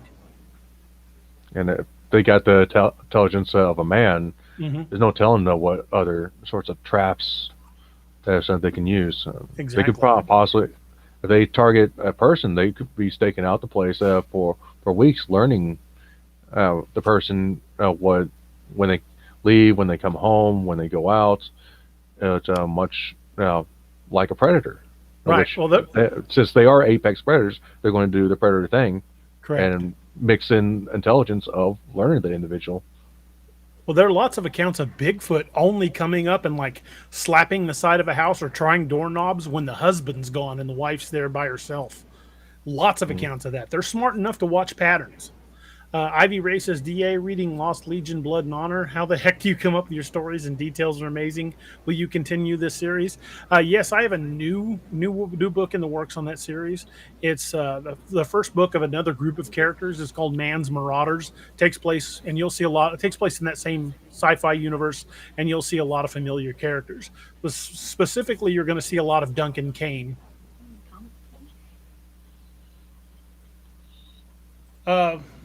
Anna Bone says, "I've never heard of two dogmen together." I have. I've heard many accounts. There was one account where a pack of them surrounded a family in their house and a cabin in Maine. And also, if you look at the siege of Lockett Ranch that took place back in the 50s, that was a clan of them, a whole bunch of dogmen. The Lockett family, fought them for over a year and finally abandoned their property because they continued to getting attacked. Chip Boner says, 308 mag plus a 450 full occasional side. Yeah, that would probably do the trick. And even then, I'd be looking to hit large arteries. I'd shoot for the neck, the brachial artery along the inside of the arm, the large arteries in the inner thigh. I would shoot for those groups and try to make it bleed out, because even then you might not punch through a thick rib cage. But trying to hit those areas, those are small areas, and Very much so. if you got a dogman or a Bigfoot bearing down on you, about to rip into you, the last thing you're going to do is focus on trying to get a neck shot or Right, a armpit shot. You're going to be, lucky to hit it all. Even with trained officers, police officers, I learned this when I was in the police academy. Even with trained officers who are trained to function under critical situations, during a gunfight, your accuracy drops to about 10%. Mm-hmm. Anna Bone says they might be like wolves, but I've never heard of a pack of dogmen. Yeah, I've heard of numerous encounters where there were several.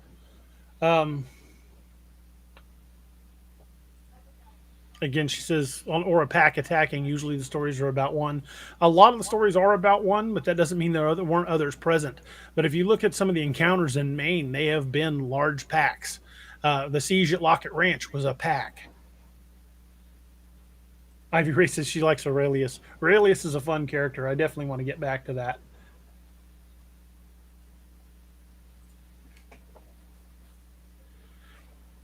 Yeah, again, I think in the cases of seeing individuals, even Bigfoot or Dogman, you're probably only seeing one because it wants you to. What if it's like a rite of passage? If it's thinking like a tribal mentality, it's like, hey, as part of like grown up, you have to face a human. Or counting coup, get close to one without it ever knowing you're there. Yeah. That very well could be the case. The whole part of their, quote unquote, becoming an adult in the clan is to be able to get close to a human without it ever knowing you're there.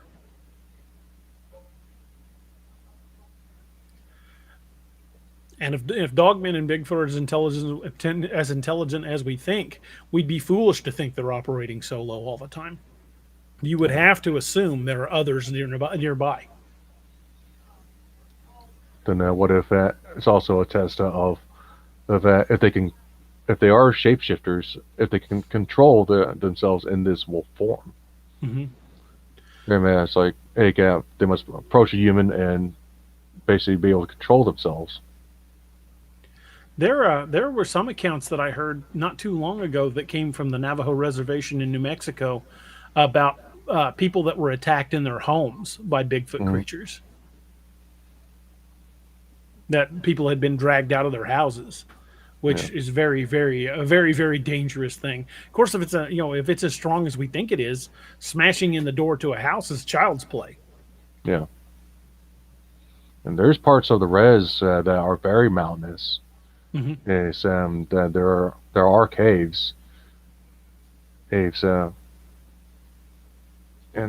I've heard of Skinwalker attacks by coyotes. Mm-hmm.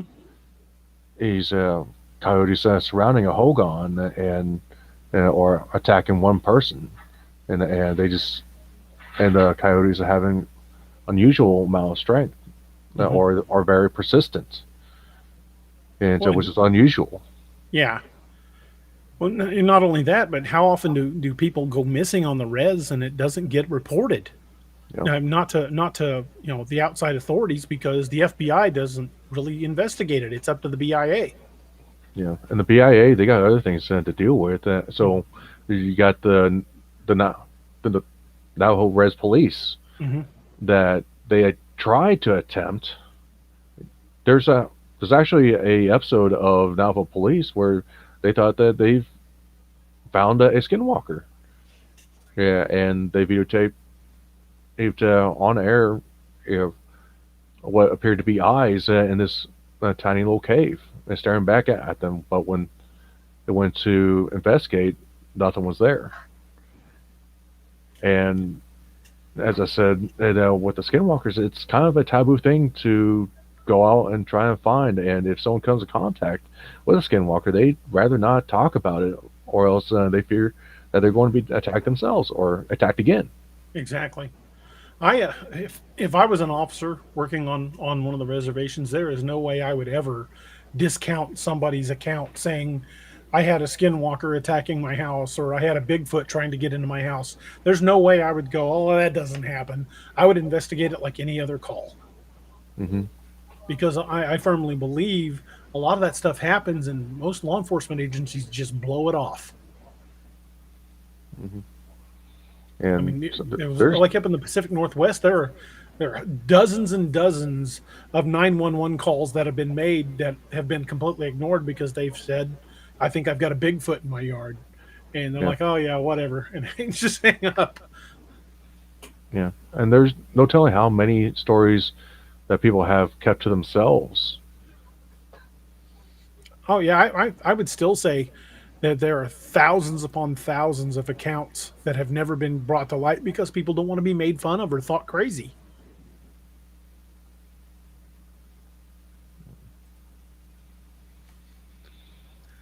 I know there's been a number of accounts where people have described, especially people that live in remote areas or off by themselves, of Bigfoot creatures slapping the side of the house.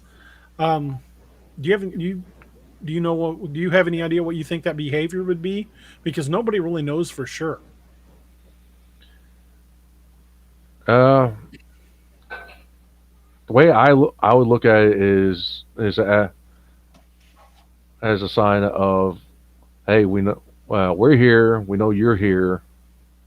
Or just kind of a wake up call. That might be a deal with them, and but it can easily be misconstrued as a possible attack. To me, it would almost seem, and this is just my logic, it would almost seem like they're trying to draw you outside. Maybe If they could get you away from the house, they've got you. A test of sorts. Mm-hmm. It is plausible. Almost predator-like behavior, like they're just trying to get you to come outside. But who knows how they would act if you was drawn outside, if they were going to actually attack you or try to develop some form of communication, or they just want to recognize you. Mm-hmm.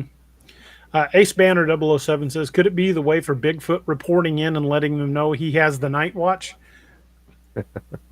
Maybe, but most of those slapping the side of the house encounters, they seem to do it more often when the husband is gone and it's just the wife and children there, and it's generally pretty terrifying for the people that are there. They will keep striking the house, knocking pictures off walls, in some cases cracking the drywall, hitting the wall so hard, and they know they're terrifying people inside. What if they're just doing it for fun? Could be. Enjoying scaring the human being, scaring this little thing that had been scaring the tribe. Mm-hmm. No Comp 907 says, definitely they tried flushing us out, that's for sure. Yeah, we had him on the show, and he talked about them beating on the side of a hunting cabin in Alaska like they were trying to draw them out. So that very well could be. Let's see. Blue Cruise says, I've heard that some cryptids such as Bigfoot and Dogman have a biological shield or wearing biological armor, making it very difficult for projectiles, bullets to cause any significant damage. Again, I don't know any firsthand or even reported anecdotal evidence of that. It could be something as simple as they've got denser muscle structure and bone structure, or it could be something like that. I mean, I won't dismiss outright anybody's theories because that's all we've got. All we have is theories. Nobody knows for sure. There's natural defenses that other animals have. Mm-hmm. Have alligators got bony scales that if you try shooting them, you won't be able to puncture. Then you got something like a bison where you need to use heavy, or large caliber ammunition or very powerful ammunition to get through the hide. Through the hide and muscle. Mm-hmm. Luis Noriega says, border agents in New Mexico have seen Dogman, but your ass better not talk about it. It's something they don't talk about. Yeah, if you're active law enforcement and you talk about a sighting, it can destroy your credibility and make you lose your job.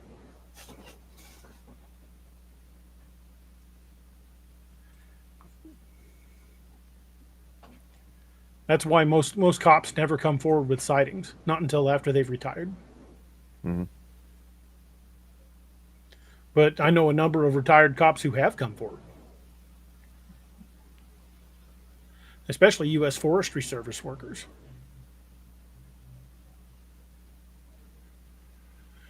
Well, folks, we're at the 2 hour and 15-minute mark.